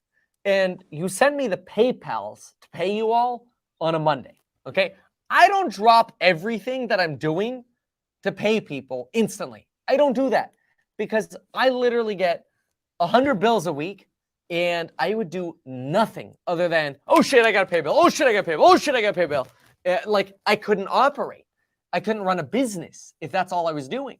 So I didn't pay this invoice basically until Friday, which honestly, if you think about it, is actually pretty fast in the corporate financial world of aged billables. Any accountant would tell you that that is actually pretty damn fast. And it's unfortunate because apparently, the Millennium Money crew thought that was slow and decided to essentially slander me over that. And I'm a little disgusted by that. You know, today I actually released a video on why I left Millennial Money. And it's funny because there were some comments that are like, Kevin, you know, you gave these 3 reasons as to why you left Millennial Money, but then all this drama happened afterwards. Like, why didn't you talk about this drama? And it's actually kind of funny because, yeah, I had 3 reasons for leaving Millennial Money. But then after Millennial Money, after I left, it's like, oh shit, now it's probably like 6 reasons, because other stuff has happened after me leaving, which has just made me think like, wow, were these folks just fair weather friends? You know, was I just in a relationship with people because, oh, you know, at the time, 2019, 20, and 21, I was getting really good views. And maybe they thought, oh, let's be good friends with Kevin because he's getting good views, fair weather friends, things are good, so let's be friends with Kevin. And now all of a sudden we're in 2022 and views are going down, and all of a sudden it's convenient to make fun of Kevin and not be friends with Kevin. Well, then in that case, fuck you, because, you know, the last thing I need in my life is more fair weather friends. So it's sad, man. Like, it's a really dog eat world out there, and I don't think viewers really see that. You know, I see the viewers' comments and stuff, and it's just like, okay, maybe they're having a bad life or they're having a bad time right now in their life, and I wish them the best and stuff. You know, I hope things get better for them. But boy, oh boy, like being a content creator, it just sucks, man. It just sucks. Got it. Yeah, it could be tough for sure. So how do you feel now? And is it true that Andre and Graham Steffens unfollowed you? And how do you feel about them? I don't that believe that it's true. I don't believe that it's true that Andre has unfollowed me, although I haven't checked. I could, can I check right now?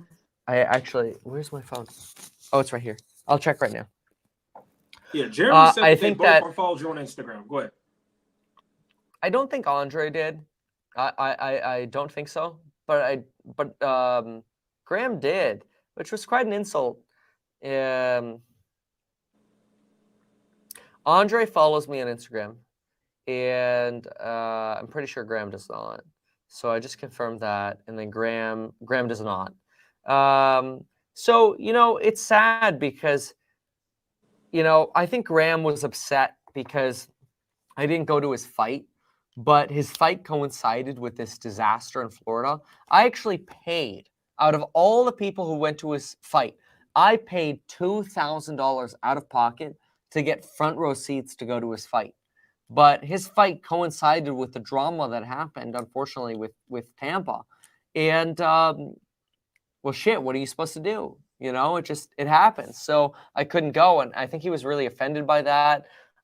You know, I think he thought that, you know, he ended up partnering with like Ryan Pineda or whatever, do some syndication. We were talking about maybe doing a syndication together. I think he was offended by that too. He thought maybe I strung him along or something like that. But I never thought I strung him along. I actually thought that I spent a long period of time trying to analyze what I thought was best. And, you know, I came to the personal conclusion that I actually thought that syndications were a ripoff. And I still think that. I will go as far as saying that I think that syndications, real estate syndications, like what Grant Cardone does, I think most of them are a ripoff. And I think that I am creating something that will be substantially better than that. And I would have loved for him to be a part of that, but he decided to go with somebody else, you know, to partner with Ryan Pineda or whatever, whom I do have respect for. But I still think syndications are a ripoff. You know, I don't think that people should be able to make 35 to 40% off of a double. So just to clarify what that means, if you buy real estate leveraged, right? So let's say you take, let's go extreme here. Let's say you take $40 million and you use that to buy $100 million of real estate, and that $100 million of real estate doubles. I don't think that the fund manager should be able to take $40 million, or basically 40% of that double, as a fee for being the manager. I think that's excessive. I think that's substantially excessive. And I think, unfortunately, that's what most syndications do when you add up the management fees of 1% to 2% per year, which is a lot, plus the waterfall fees. I think it's ridiculous. So I've never been a fan of syndications, and unfortunately, between October of last year, when Graham and I talked about syndications, and about probably May of this year, when I decided, no, I'm going to create a separate real estate company that is not going to be syndication based, that is going to be much more in favor of the investor. I think that's where we had a little bit of a and then after obviously what happened in Florida, I think that's where things just sadly went a little sideways, and it's unfortunate, but I think I did the best I could. And if I got judged in a way that's not fair to me, well, then fuck me. I guess that is what it is. And if I lose a friend because of that, well, then maybe they weren't really a friend to begin with. Okay, so there's some tension with you and Jeremy, some tension with you and Graham. No issues with Andre as far as we know. I know you made a video saying why you left Millennial Money, but there's a lot of talk out there, and I actually believe this too, that it's very possible that they actually kicked you off. Now, are you saying that No. that's not what happened at all? You just chose That's to not leave what happened. Money. Yeah, it's an odd coincidence that I left Millennial Money around the time that I sold, and there was a lot of tension and heat. Yep. But it is nothing more than a coincidence. I was not kicked off. Okay. Cool. I think that's actually it. I can't think of anything else. I've asked all my questions. Yeah, I think that's it. But now we got to talk about, the monthly fee, man. Is it going to be, $2K like Strongman? Oh my God. you know, people unfortunately are really going to believe that. You would think they'd know better, but they're really going to believe that foolishness. No, I know. It's so funny. No, I don't That's pay why I'm trying to be serious, because I know they're going to start losing their minds. I know. Dude, the thing is, I think the best thing that people can do is just, talk to, honestly, people like you, where you have questions. And I think the best thing to do is to answer those questions. And in that way, people can make up their minds. I mean, people might listen to what I said tonight and say, fuck him, I hate him even more now. And that's fine. That's the opinion that people come to the conclusion with. That's fine. But it's honestly Echoes. It's you, and it's the strong man who bring up those questions, and so you're doing a service for people by doing that, and I think that's a wonderful thing. I do hope that, if I had any advice, it's the same advice that I would give Strongman, that in addition to making critical videos, you also start trying to cover maybe news or fundamental analysis or whatever, just so you can get both sides, right? So that way you can build that longevity at the same time that you speak critically. I'm not saying, stop making critical videos. Please just double down, do both. I'm all for that. But, if Strongman's the step bro and you're the step sis, dude, keep it up, man. And if you have questions in the future, just text me. And I got you saved as Echoes from Above. I didn't change your name. It's Echoes from Above. And, just hit me up. Sounds good. Okay. Well, I guess that's it. I'm completely out of questions. I mean, sure, you probably want to go to sleep. I have no interest. Do your commenters have any questions? I guess we can try. Yeah, sure. Does anybody in the comments have any questions? I'm not asking them any stupid questions, so please ask something legit. Anybody got any questions? What's actually really funny is somebody's talking about knowingly giving false information to an officer or whatever, blah, blah, blah. What's really funny is that, did you know that officers, and I learned this when I was working with law enforcement as well, did you know that law enforcement is legally allowed to lie to you? I thought that was really interesting. They're legally allowed to lie to your face, but then somehow we have this double standard that, we're not expected to potentially, respond in a way that's advantageous to us. I think that's very, very interesting. Right. I'm only highlighting this comment because this guy is actually the one who inspired me to start a YouTube channel. So I'm going to highlight this guy. Sure. Can you see it? Am I moving to Vegas? No, I'm not moving to Vegas. It's crazy that he's even in here. And Spencer, you could ask a way better question than that. You moving to Vegas? Nah. Trying to think of a good question. If you see any, you could tell me and I'll highlight it. Yeah, I mean, I've always said that a firm is a shit show if you go into a recession, and that's what we're in right now. This person said, Kevin, can you give Echoes your course for free to make a review on it? Honestly, I'm really not interested in doing that. Okay. I'm not even gonna lie to you. I'm not, honestly. I mean, his course is his course. You know, I'm the journalist news guy who just, like, you know, gives my critical opinion. I don't think I need to do a full review. Plus, Strongman already did it, so that'd just be copy him anyway. He literally already did it. So just go watch Strongman's videos. Oh, come on, y'all, ask some better questions. He's literally letting the people in the comments ask the question. You guys are asking crazy stuff. Okay, sure. Here's a question. Yeah. Well, okay, so why should people trust their money with a guy with a massive anxiety problem in a startup? Well, I actually don't think I have a massive anxiety problem anymore. I think I had probably when I was in college in 2014 is actually when I had this issue. But fortunately, I figured out a balance of treating that, which is a substantial portion of physical exercise. That's a big calmer, and then really like a glass of wine or two at night is all it takes. And this is not an issue. But if that's a concern to somebody, then maybe the commenter is correct. Maybe they shouldn't invest. And honestly, one of the beautiful things about the Series A is, for me, I look at it as, look, if you don't want to invest, don't. I don't give a fuck. Honestly, if I have to convince anybody to invest, they probably shouldn't be an investor, because that means I'm going to have to baby them through the process. It's going to be a pain. And I don't care. I've really told myself, like, I'm going to create this company whether people invest or not. And if people don't invest, I don't give a shit. I'll do it myself. If people do, great. Then they get to enjoy the ride. And that'll either be profitable or it won't be. I can't make any guarantees. But yeah, I mean, look, I appreciate you asking the question, but I don't think it's a problem today.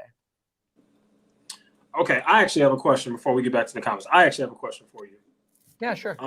How do you feel about Jeremy's investing strategy and, like, his stock picks and different things like that? Like, how do you honestly What feel? is his strategy? I don't watch, I really don't watch other YouTube videos. And people think that's crazy because, you know, so I respect Graham a lot, like Graham Stephan. He's really smart. He watches a lot of YouTube videos. He knows what's trending. He knows what's in. He knows what sentiments are. He will read the comments to figure out sentiments to align with those. He is brilliant in terms of making sure that he can maximize his social appeal. I don't give a fuck. I'm going to tell you what I think. You know, so I don't know what Jeremy's investing strategy is. I don't know. Tell me about it. Maybe I'll comment on it.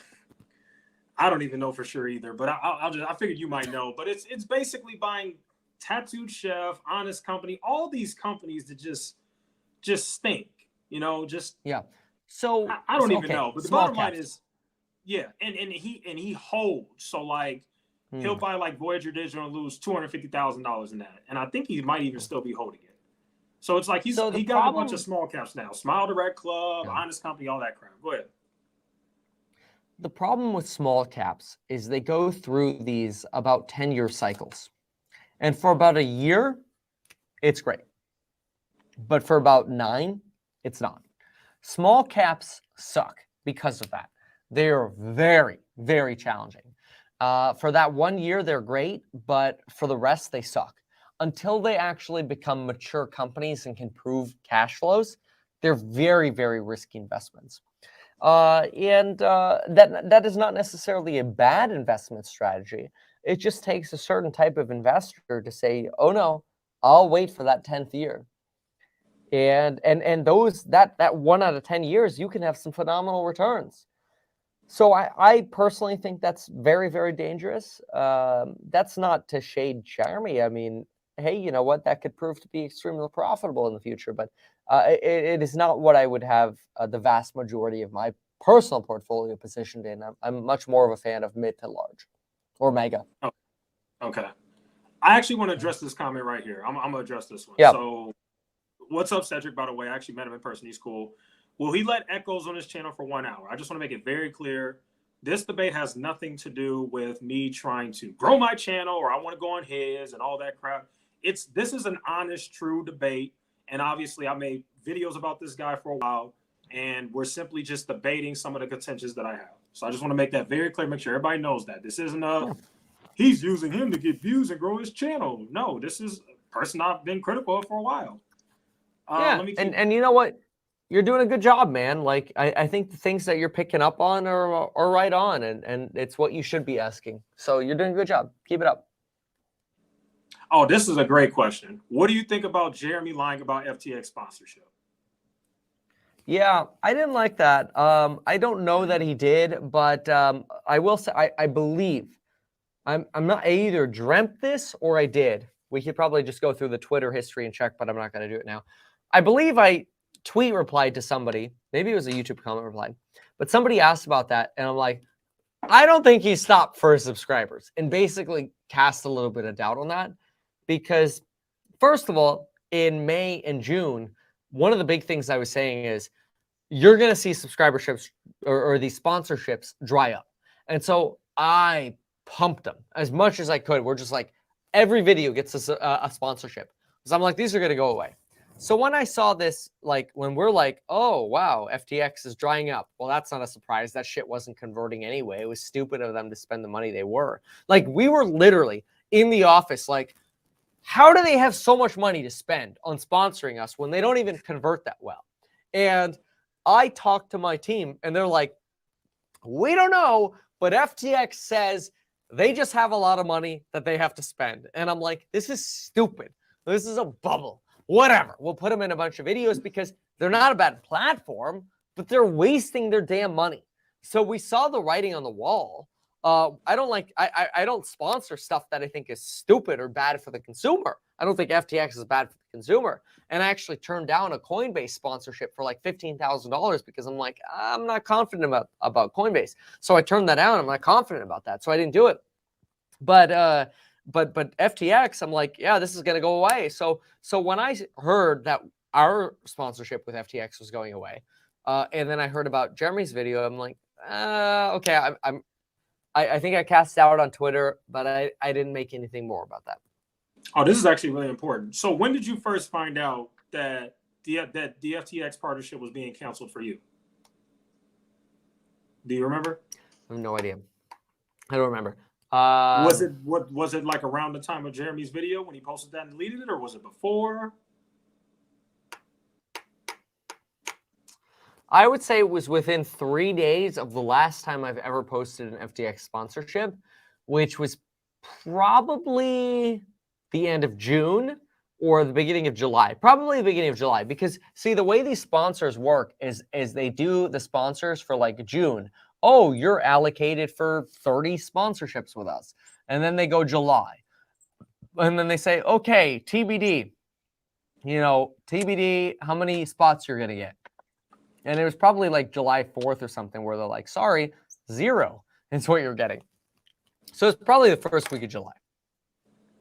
Okay. This is a good question. Do you see Millennial Money ever starting back again? I know tensions are... No. Okay. There you go. So it's never going to... And it's crazy because it was actually your idea. Yeah. But it's not going to happen. Okay. Ask him what happened to the NFT charity money since half is still in his wallet. What the fuck? I never took NFT money. Did you... I think I read something about that. Did you have something where... Didn't you have a Rarible account where you... Buy the dip. Wasn't it for like Ryan Locke? That's Dylan Locke, the guy who made the Buy the Dip video? Yeah, dude, we sold that shit for like $2,300. It was a flop because NFTs went to shit in like last summer. They were really, really popular in like January, and they went to crap in the summer. And we sold it in the summer. So it sold for like $2,300, and we donated my half to charity, which is like, I don't know, $1,200 or whatever. It doesn't even matter. Dude, I gave away like 70 grand to just subscribers last year. I gave away so much money to charity and to people in 2021. But that doesn't matter. But the point is, like, we sold that NFT for like nothing. It was very embarrassing, actually. So I try not to even bring it up because it was so embarrassing. Okay, so I think what Corn Pop is doing is you can look at your address, your wallet address through Etherscan. And I think what Corn Pop is saying is half of that money is still in your wallet. I think that's what he's saying. Yeah, I mean, that's possible that like $1,100 is still in my wallet. I should look, but that doesn't mean I didn't donate the $1,100 from another account. Okay. That's possible. Yeah. Got it. Hey, I guess this is a fair question. Cedric says, in hindsight, do you think you are fit to be governor of California? Yeah, I actually do. So, you know, I am so disappointed by what our governor is doing. You know, we have this massive surplus, and we have so much crime in California, which really dissuades a lot of people from coming to California. And I was just looking, you know, we have about one officer in San Francisco for every 435 people that live in San Francisco, for example. One officer, police officer, for every 400 people that live in Los Angeles. And I'm in Paris right now. And in Paris, they have one officer for every 70 people that live in Paris. And I'm like, well, shit. No wonder there are cops everywhere. And you know what I feel? I don't feel like I'm in a police state. I feel safe. And so I think there are a lot of things that California can learn from other governments. I think that California is very stupid for not handling homelessness, mental health, financial education, water issues, fire issues, energy issues. And really what you have is a lack of leadership. You have a supermajority of Democrats that are not being led to what would be the best for the most people in the state.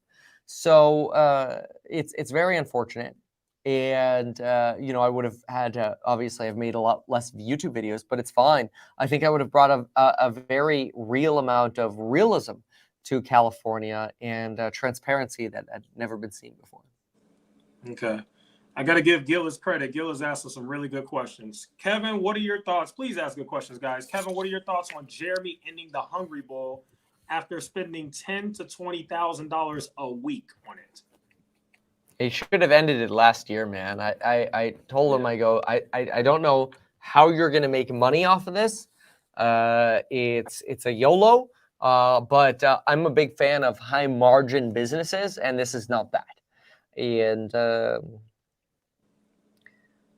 you know, I wish it would have worked for him, but it doesn't surprise me. Got it. What will it take to get Jeremy on this show? I don't know if they mean mine or yours, but to be honest with you, he should definitely go on yours. Again, I really don't care about the fame.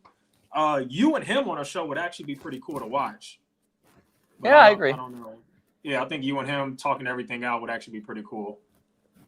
I agree. Trying to find more questions. Corn Pop says, ask him how much he's made off affiliate links from Voyager.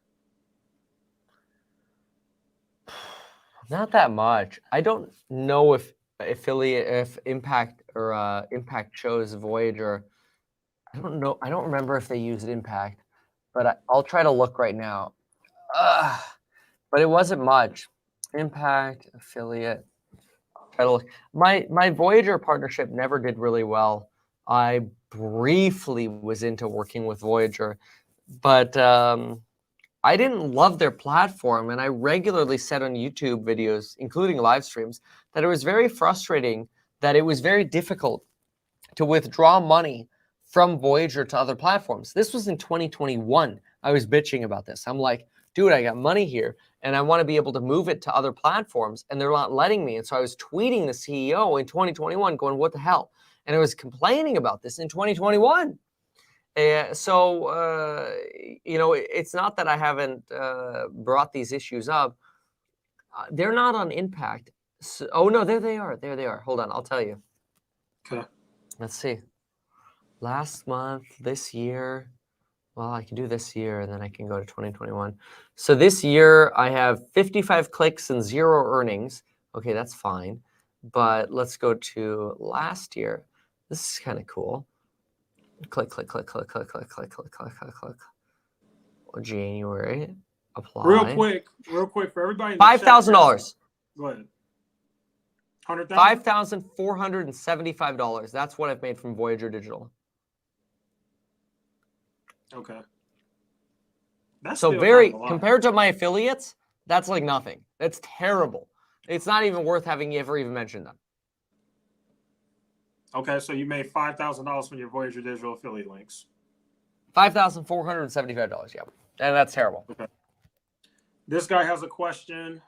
Kevin, I didn't want to go to rehab, but it really helped me be a less destructive drunk. Have you considered a program? No, I don't think I have a problem. And I do think that the first step to addressing a problem is to consider, do you have a problem? I don't absolutely at all think I have an issue. There have been many times where for months, weeks, or days, I don't drink at all. So no, I don't think I have an alcohol problem whatsoever. No. Okay. Anybody else got any good questions? Hey, Kevin, approximately how much have you made in the stock market? That actually is a good question. That's a great question. I don't know, probably somewhere between $3 to $7 million over the last, you know, couple years here. Yeah, maybe more.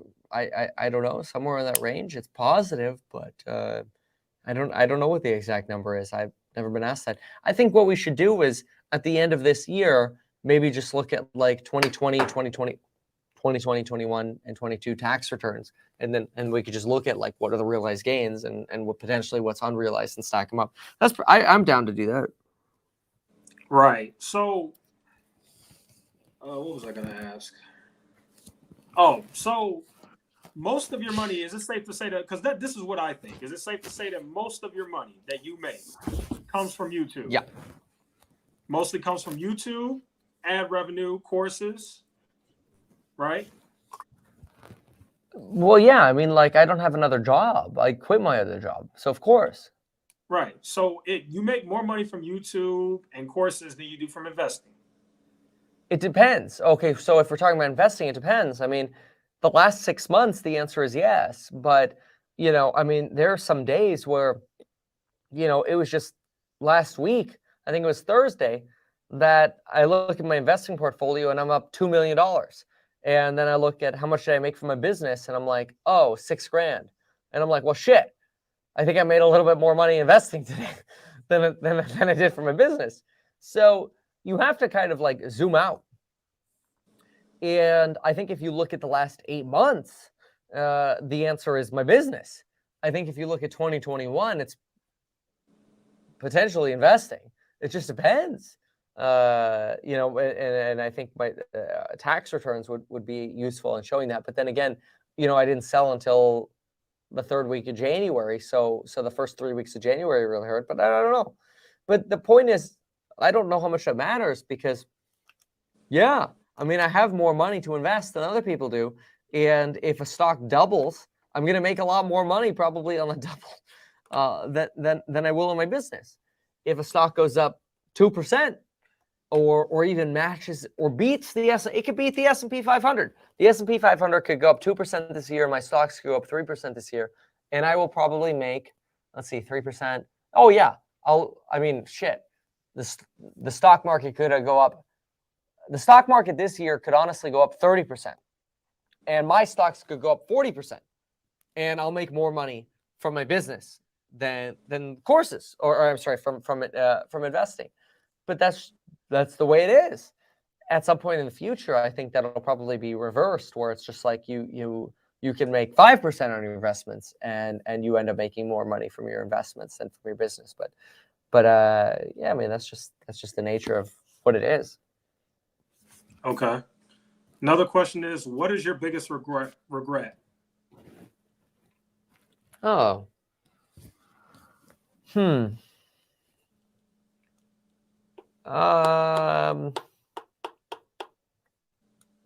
Biggest regret. Yeah, I don't know. I never try to live by my regrets. I mean, like, sure, like, I guess I could say, like, oh, I wish I just sold my whole portfolio in November instead of January. You know, that would have saved me an extra 20%. So maybe it's that. But beyond that, I don't know. I mean, I've been pretty happy. I mean, I think I have a wonderful wife, a wonderful family, wonderful kids. I've done a good job with real estate. You know, great job with stocks. You know, sure, everybody's net worth is relatively lower than what it was in November, but I don't think I could be devastated by what's happened. So I think I'm good. Yeah. Got it. How much money have you made on courses in total? I have no idea. I mean, it's part of overall business rev. So, you know, last year was a phenomenal year. I think we had a taxable income of like 20. You know, this year will probably be substantially less. This year will probably be like, you know, I don't know, 7 or something like that, maybe 10. 10 would be phenomenal. Probably less. It'd probably be like 6 or 7. So I don't know. I mean, it's a percentage of that, but I don't know what that is off the top of my head.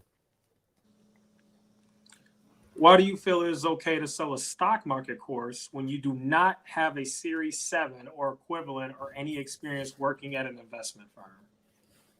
Yeah, because I don't think that a Series 7, which is a broker's license, has anything to do with fundamental analysis.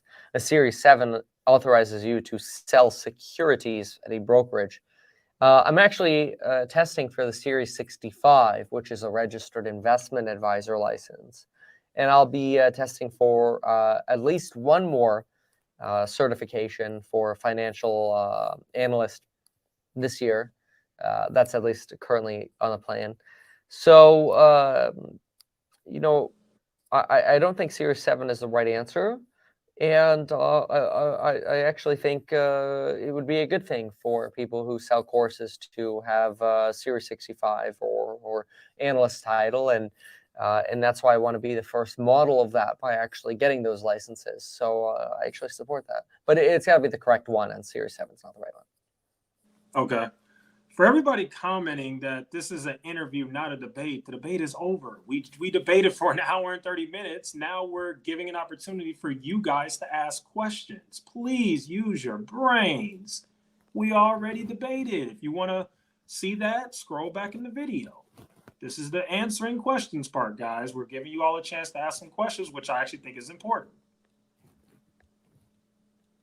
Will he be running for office again?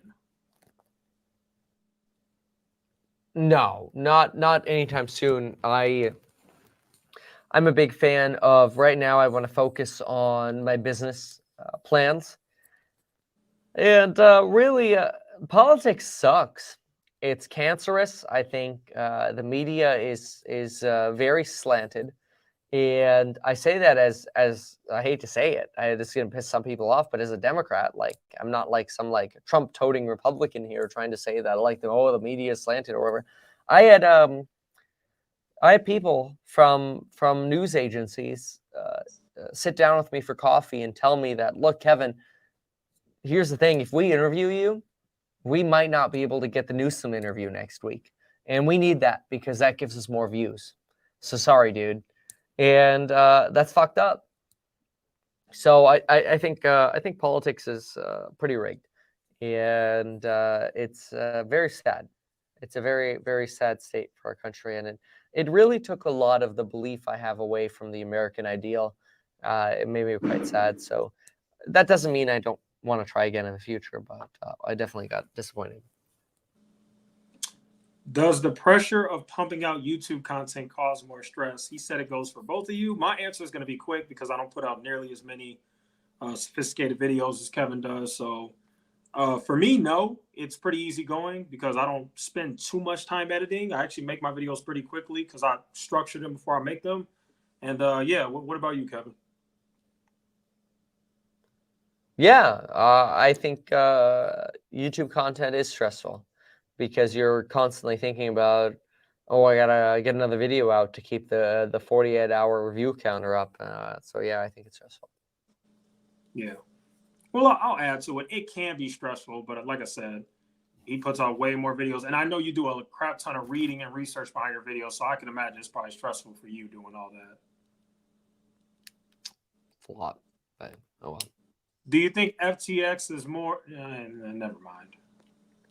Never mind. Get a cold storage wallet, folks. Stop putting your crypto on exchanges. Get a cold storage wallet. Okay, no.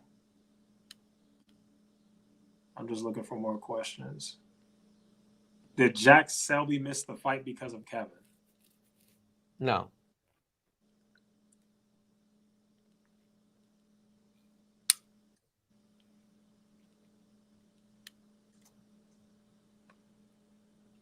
How much do you get paid by FTX?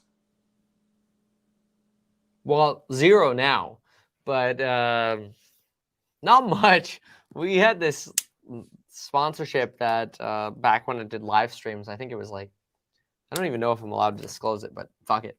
It was like 2,000 or 2,500 bucks or whatever per live stream or something like that, which actually is a lot of money relative to viewers, but relative to content creators, it's terrible. Yeah. This person says, why did Jeremy say he owes Millennial Money? And I think it's because you actually control that YouTube channel, right? I think it's that simple. You made that YouTube channel. Yeah, so I get the automatic distributions from YouTube, and we talked about this earlier that we pay it out about every 6 months, and I paid them within 5 days. They didn't like that it took me 5 days, so they bitched about it, but they got paid. So I don't owe Millennial Money anything. And I actually even made an offer to buy out the rest of the revenue from the channel because they ended the channel. So I'm like, can I just give you guys money to never ask me again for money? Because there'll be residual income that comes from some of the old videos, but they didn't respond to me. Question, trading with a dummy. Does Kevin have any regrets selling stock courses to naive people for premium price and seeing them lose their money due to the bear market and growth stocks he liked? Yeah, no, not at all. Because first of all, I don't think I sell my programs to naive people. I think I sell my programs to intelligent people who want to build their perspective. And even if you can take one thing away from the programs, or you take advantage of the lowest partnerships or whatever that we have, you expectedly will make your money back, not guaranteed.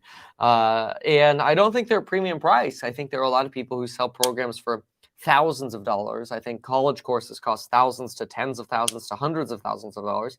And I honestly, I think $500-600 is a bargain. I mean, it's half of a Prada bag, or like a stimulus check.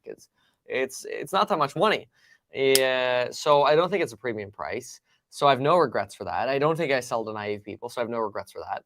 If people lose money in a bear market, that's a perception, because bear markets are opportunities.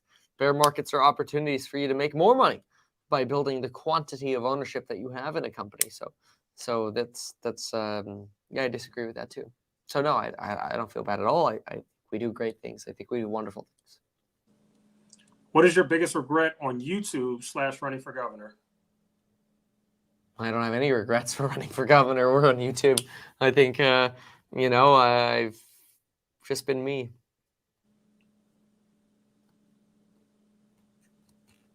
Why do you live in California if you hate it so much? Well, I hate the government, but I love the weather. So 7% of the world is covered by the Mediterranean climate, also known as the chaparral climate. And so I have a choice. I can move to the southern tip of South Africa. I can move to a corner of Australia, which I don't want to move to. I can move around the Mediterranean coastline, which I'm not going to move to North Africa.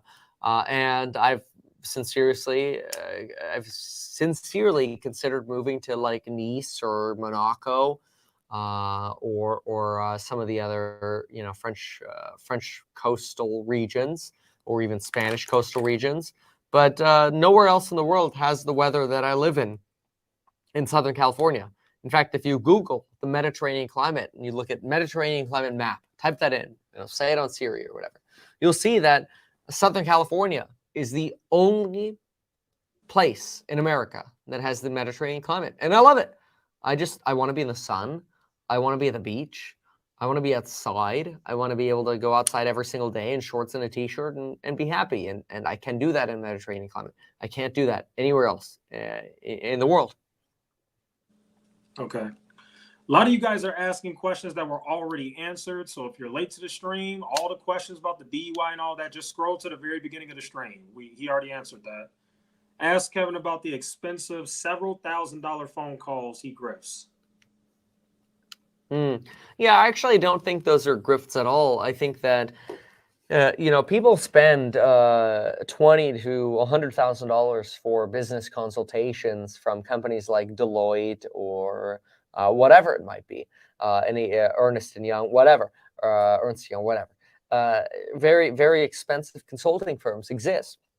Consulting is a very big business. I actually dislike it because I don't like spending time on the phone. So I stopped doing phone calls. But yeah, for quite a period of time, I've done phone calls, whether it was for $800 for 20 minutes or $4,000 or whatever for an hour. That sounds like a lot, but people come to me with very specific prepared business questions, and many of them go on to do wonderful things.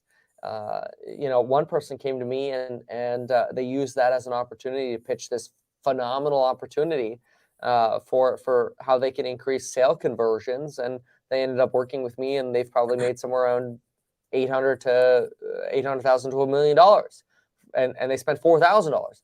So it's like, you know, do I feel bad for that? Fuck no. Like, you know, these are very valuable phone calls, and you know, I hope everybody can make money off of them. Some people won't, but that's the risk people take. So you know, again, I hope everybody does, but yeah, the people who have done phone calls with me have found them quite valuable. I don't like to do them. I don't offer them right now. Honestly, I hate doing phone calls. I can't stand them. So, you know. This is actually a really good question. Echoes, has this conversation changed any of your views / thoughts about Kevin? And would you do this again? I would say whenever you get in front of somebody and speak to them face to face. Yes.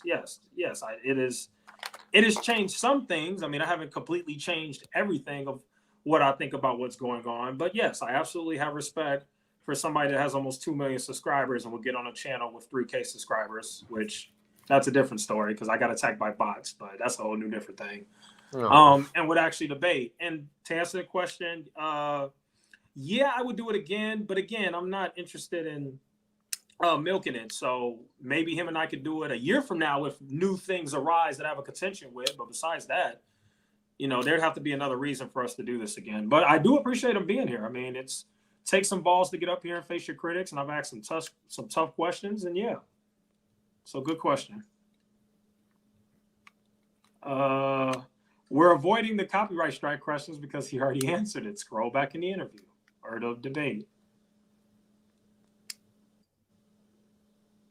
If Kevin made 22 million in 2021 alone, then why is his total net worth only 21 million? Yeah, well, people have to remember that you pay a shitload of money in taxes when you make lots of money.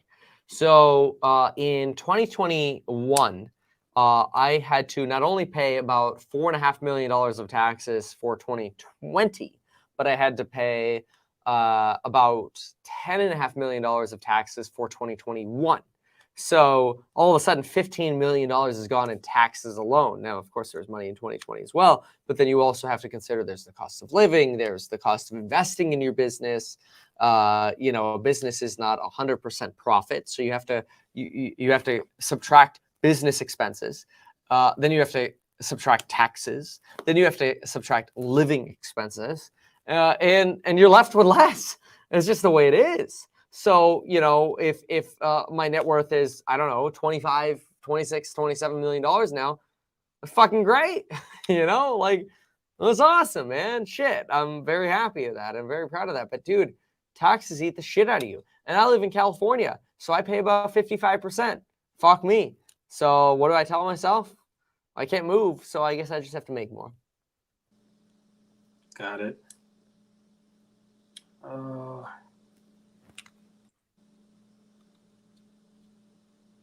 The jet.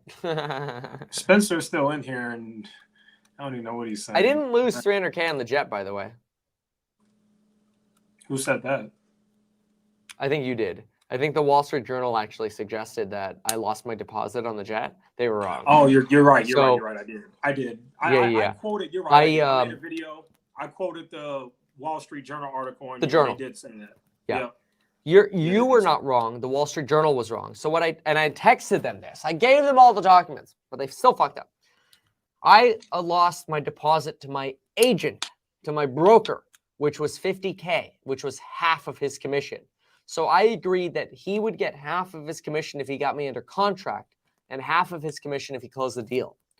So he got his half of his commission, which was 50 grand. Plus, I think it was 5 grand, something like that. But the $300,000 deposit on the plane, I got back. Got it. I'm not. The answer is yes, French. They said, do you consider yourself the best investor on YouTube? I'll answer it. I already know. I'm sure you do. No, I don't. No. Oh, okay. Well, I figured. Okay, go ahead. Well, do you consider yourself the best investor on YouTube? You can go in detail. No, not at all. I'm all for trying to help the vast majority of people build a perspective to building wealth in their life. And a substantial portion of that, I think, is able to be done through real estate. I don't think stocks are the answer for anybody who has under a $500,000 net worth. They should be starting with real estate, potentially even under $1 million net worth. Maybe after that, you'll have the temperament to actually invest in stocks beyond like a Roth or whatever. But I think real estate is the best path for most people. I don't think that is by any means the best investment strategy, but I think it is the most certain investment strategy. Got it.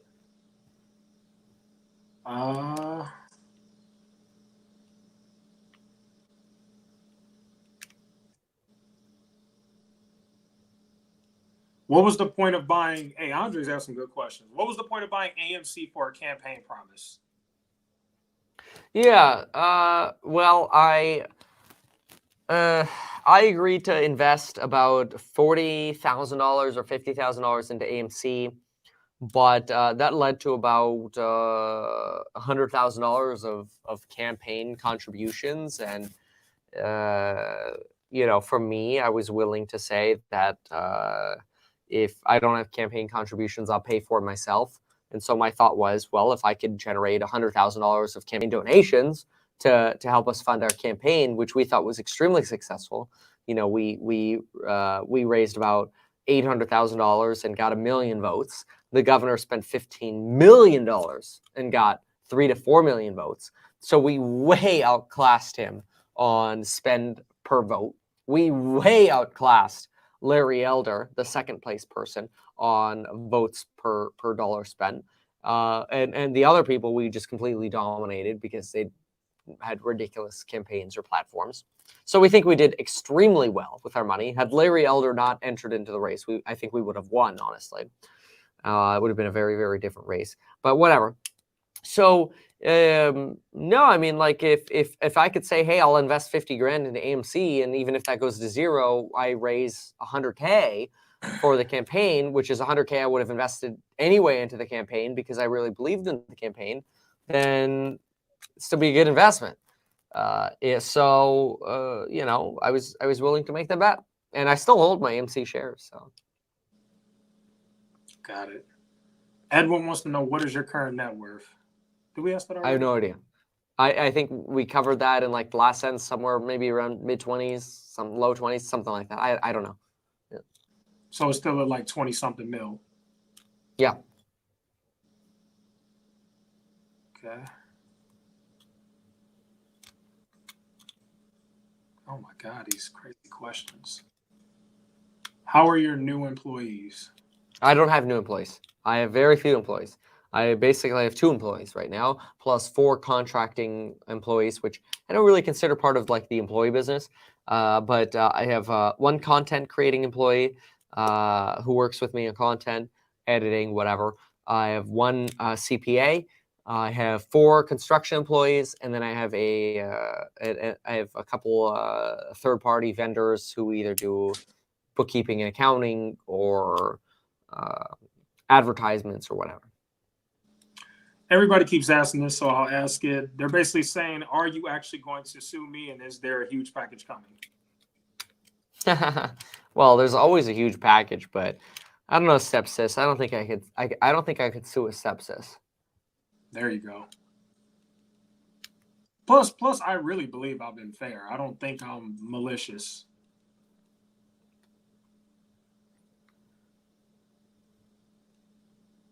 Why is Coinbase such a bad? Why do you not make any more real estate videos? A full transition to investing. Yeah, it's funny. It's a funny question because, somebody asked me this in Discord, and I actually replied with a real estate video that I made, and the video did terribly.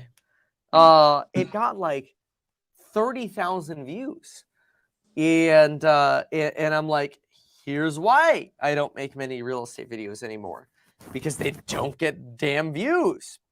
And then when they saw that video, they're like, oh shit, I get it now.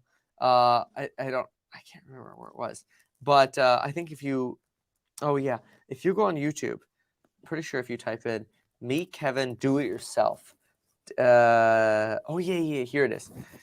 So I posted this video a month ago. It's gonna look a little funny maybe if you can click on your StreamYard, the horizontal button. So not the far left one, but yeah, there you go. So here it is. Top 8 most profitable do-it-yourself home real estate projects. Okay. A month ago, dude, this got 34,000 views, posted on June 3rd. A really good video with timestamps and everything. We literally went through a property and did the content on it. And we're talking about things to do and not to do or whatever. No views. YouTube doesn't share it. So people are like, oh, why aren't you making real estate videos? Because YouTube ain't showing it to you. So I'm sorry. It just sucks, but that's why.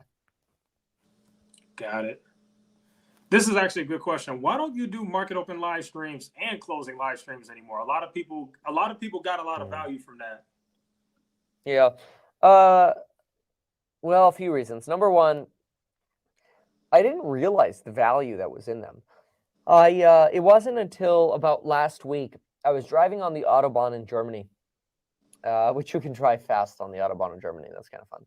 But anyway, I was driving on the Autobahn in Germany, and I put on Bloomberg TV, and I play Bloomberg, and I'm like, man, this shit's boring. Like it was fun at first, but then it turned boring. And I'm like, but I can't change the station because I'm driving. And then I'm like, if only somebody could like flip between Bloomberg and CNBC and Fox and news articles and stuff for me, man, that'd be so valuable. And it was right then, last week, that I noticed, shit. That's why people like the market open and close live streams, because that's what I used to do. And so I never realized why people like them. And it wasn't until I was actually in a position where I could have liked them that I realized, okay, maybe I need to bring these back. So I might bring them back in August. Got it.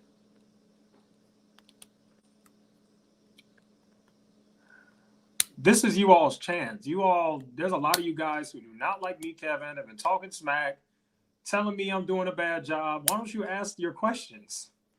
All the people that you're talking smack don't even have a question. Ask them the question then.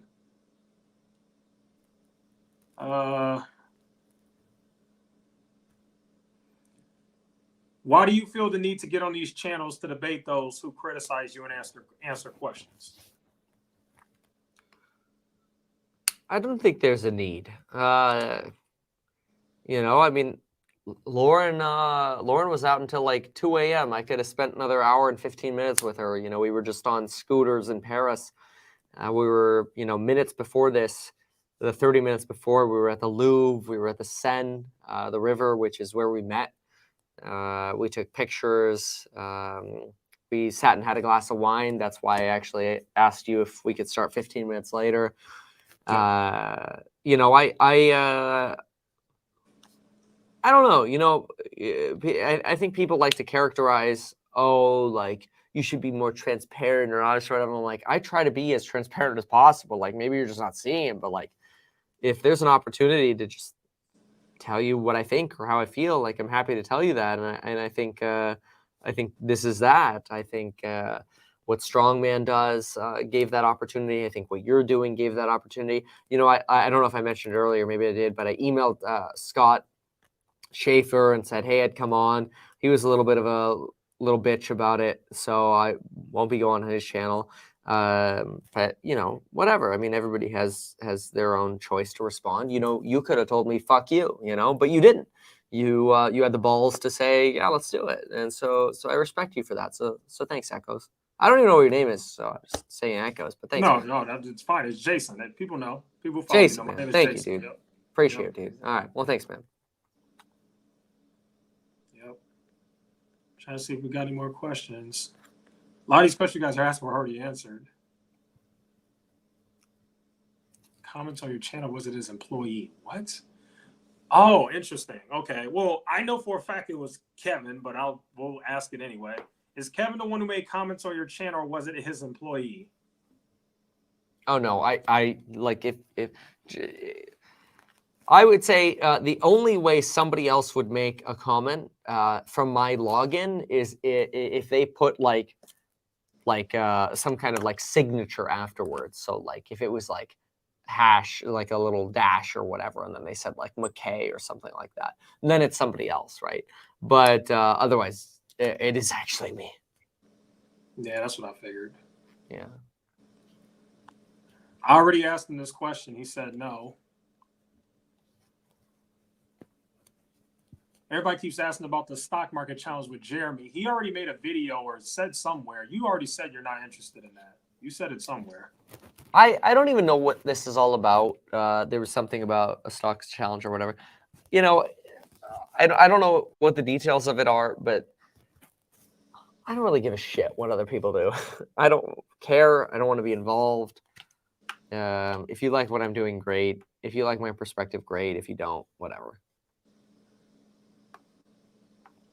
Will you consider voting Republican? Yeah, sure. Yeah, I figured.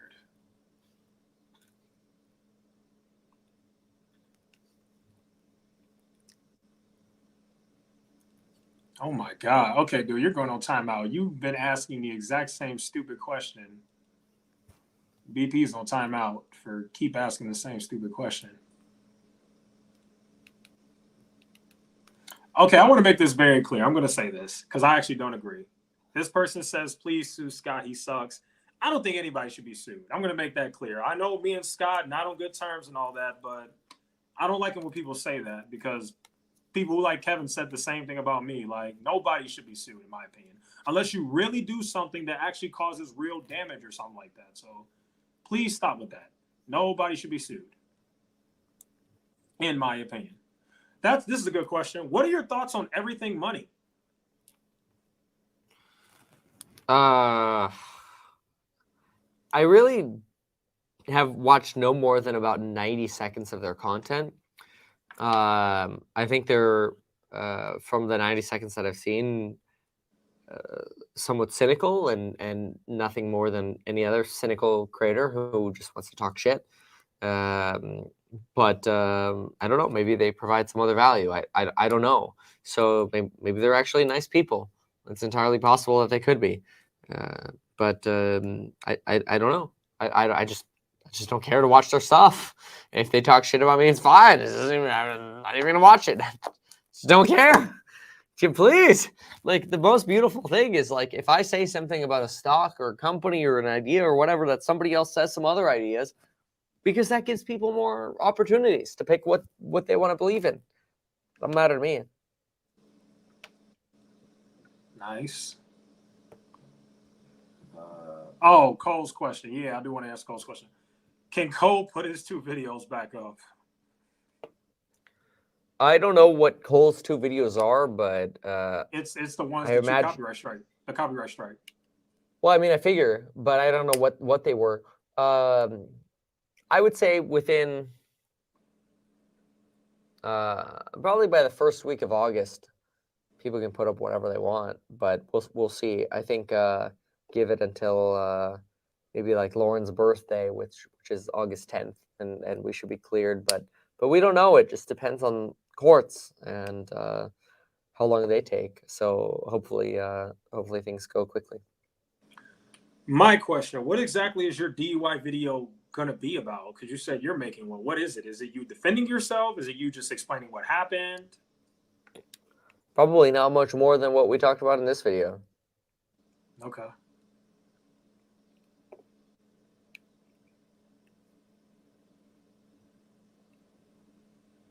Both Jason and Kevin will make good. Okay. What question would you ask Elon Musk if you met him? That's actually a good question. You know, I'd want to know if like, and he probably wouldn't answer, but like if I could get an honest answer, I'd be really curious to know if he has any like real friends, because I would suspect it's very difficult for him to have real friends. I think he has a lot of fair weather friends. You know, people who are like, "Oh, I'm your friend because you're Elon." So I actually feel bad for the guy because of that. Yeah, hopefully he's got people that he grew up with that, knew him before all the fame and the money. But if not, then yeah, I agree with you. That can actually be a very tough life.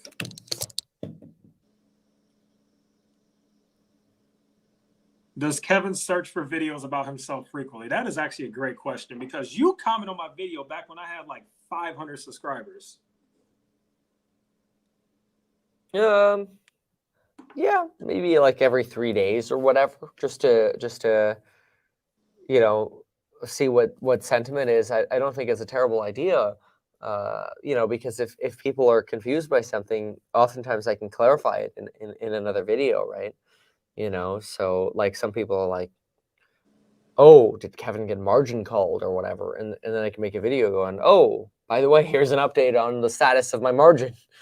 So I think any smart YouTuber would at least try to pay attention to at least some social sentiment signals. Yeah. All right. Somebody asked, what do I think about Everything Money? I actually do like their channel. I think it's entertaining. I like it. I did not like that they, well, never mind. That'll be for a different video.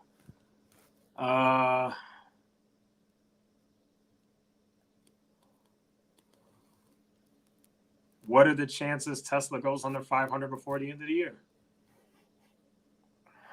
20%.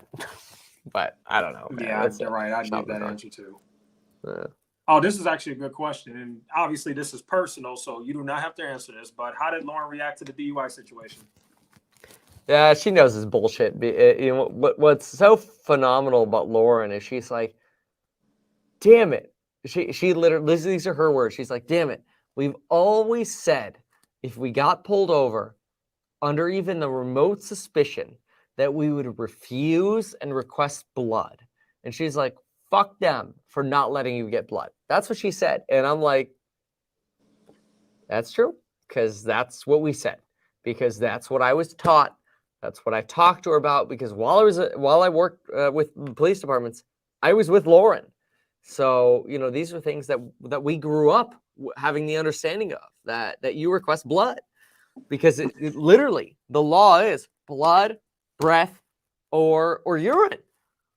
And so, like, well, here you go. We're not refusing. It's just frustrating. But whatever. I guess judge now has to get to the interpretation stage, and it's out of our hands. Got it. Do you have any mentors? Another good question. Yeah. I mean, my father-in-law has always been a mentor. He essentially retired before I got in the real estate industry, but he's always been a great mentor and motivated me to keep going in real estate and finding clients and knocking on doors and doing open houses. So yeah. Okay, great question. You guys asking great questions this time. Here we go. Ask what other financial YouTubers would Kevin recommend. That is a good question. I have no idea because I don't watch anyone else. Yeah, you know what's funny? I actually thinking like he might actually say that, or you might just bring up people I've never heard of. Although I will say sometimes I listen to the All In podcast. I will listen to them sometimes, but I don't get them every week. Yeah, they're great. Yeah, I watch them every week whenever they post. Nice. Yeah, they're great.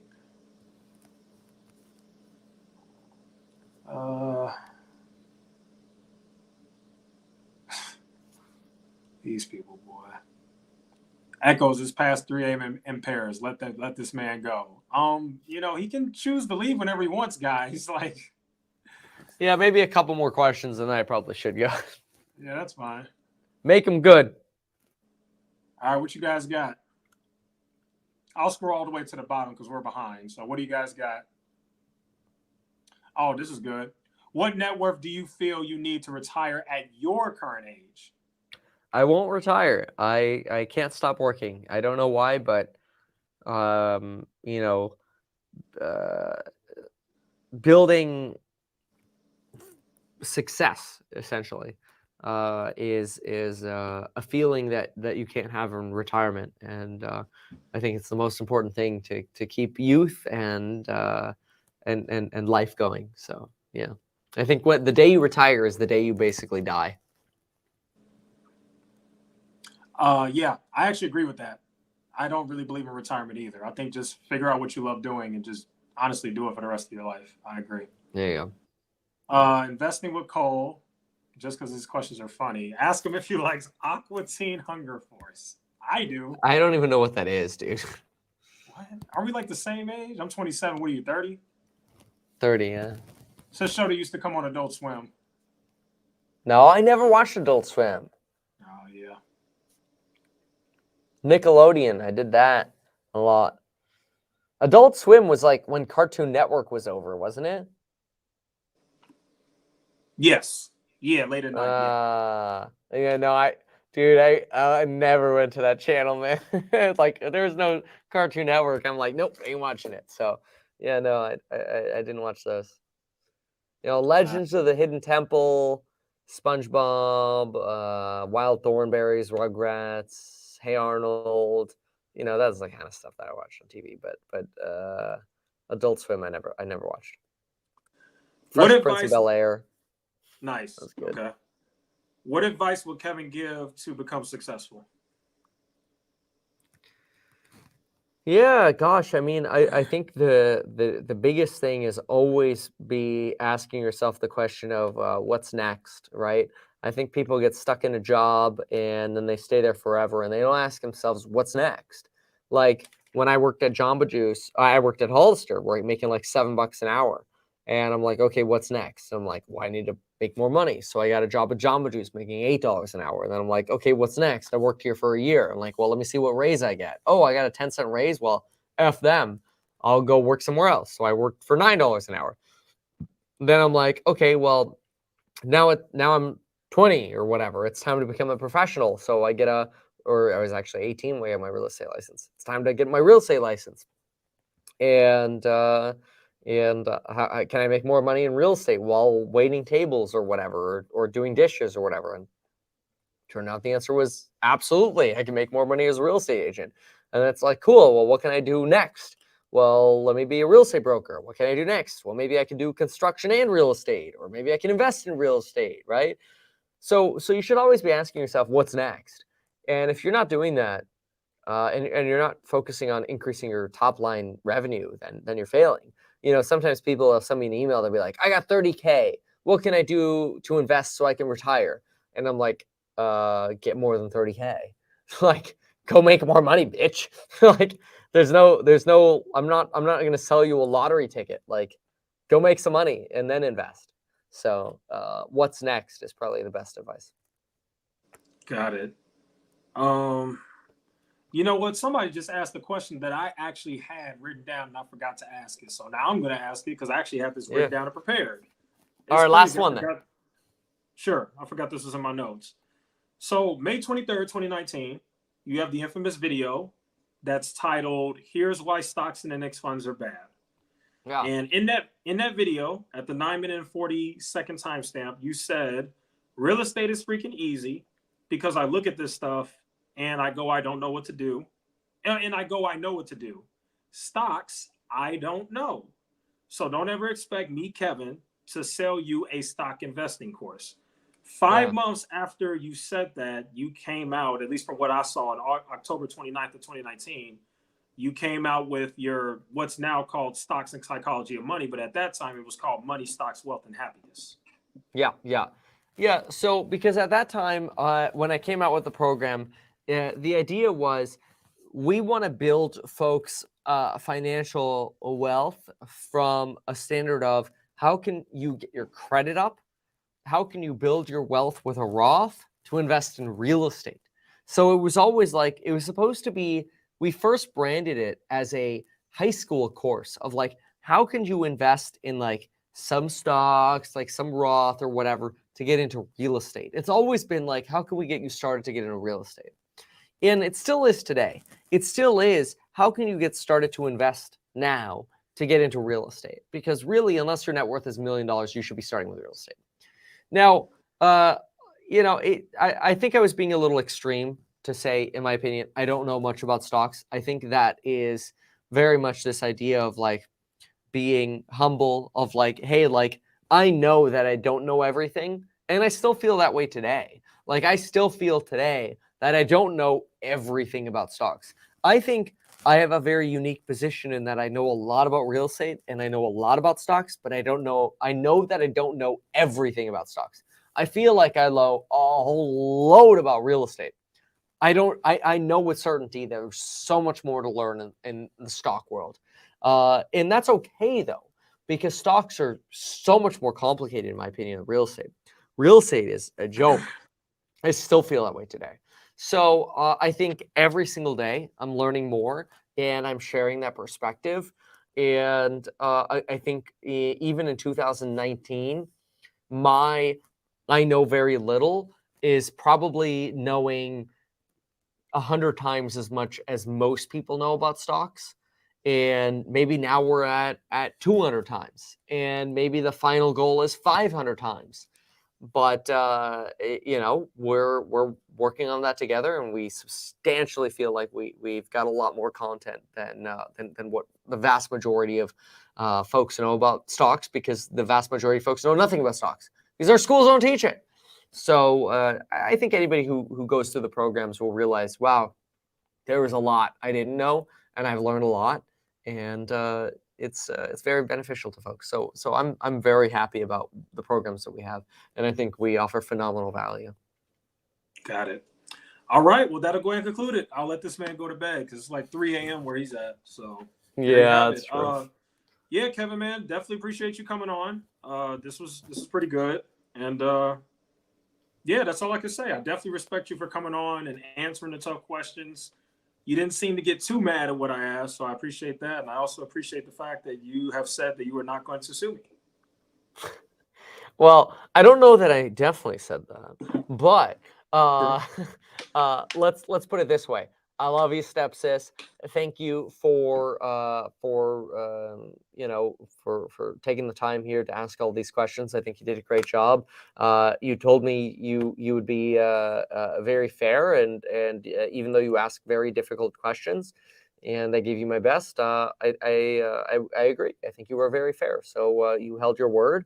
And that's more than I could say of a lot of YouTubers. So good for you.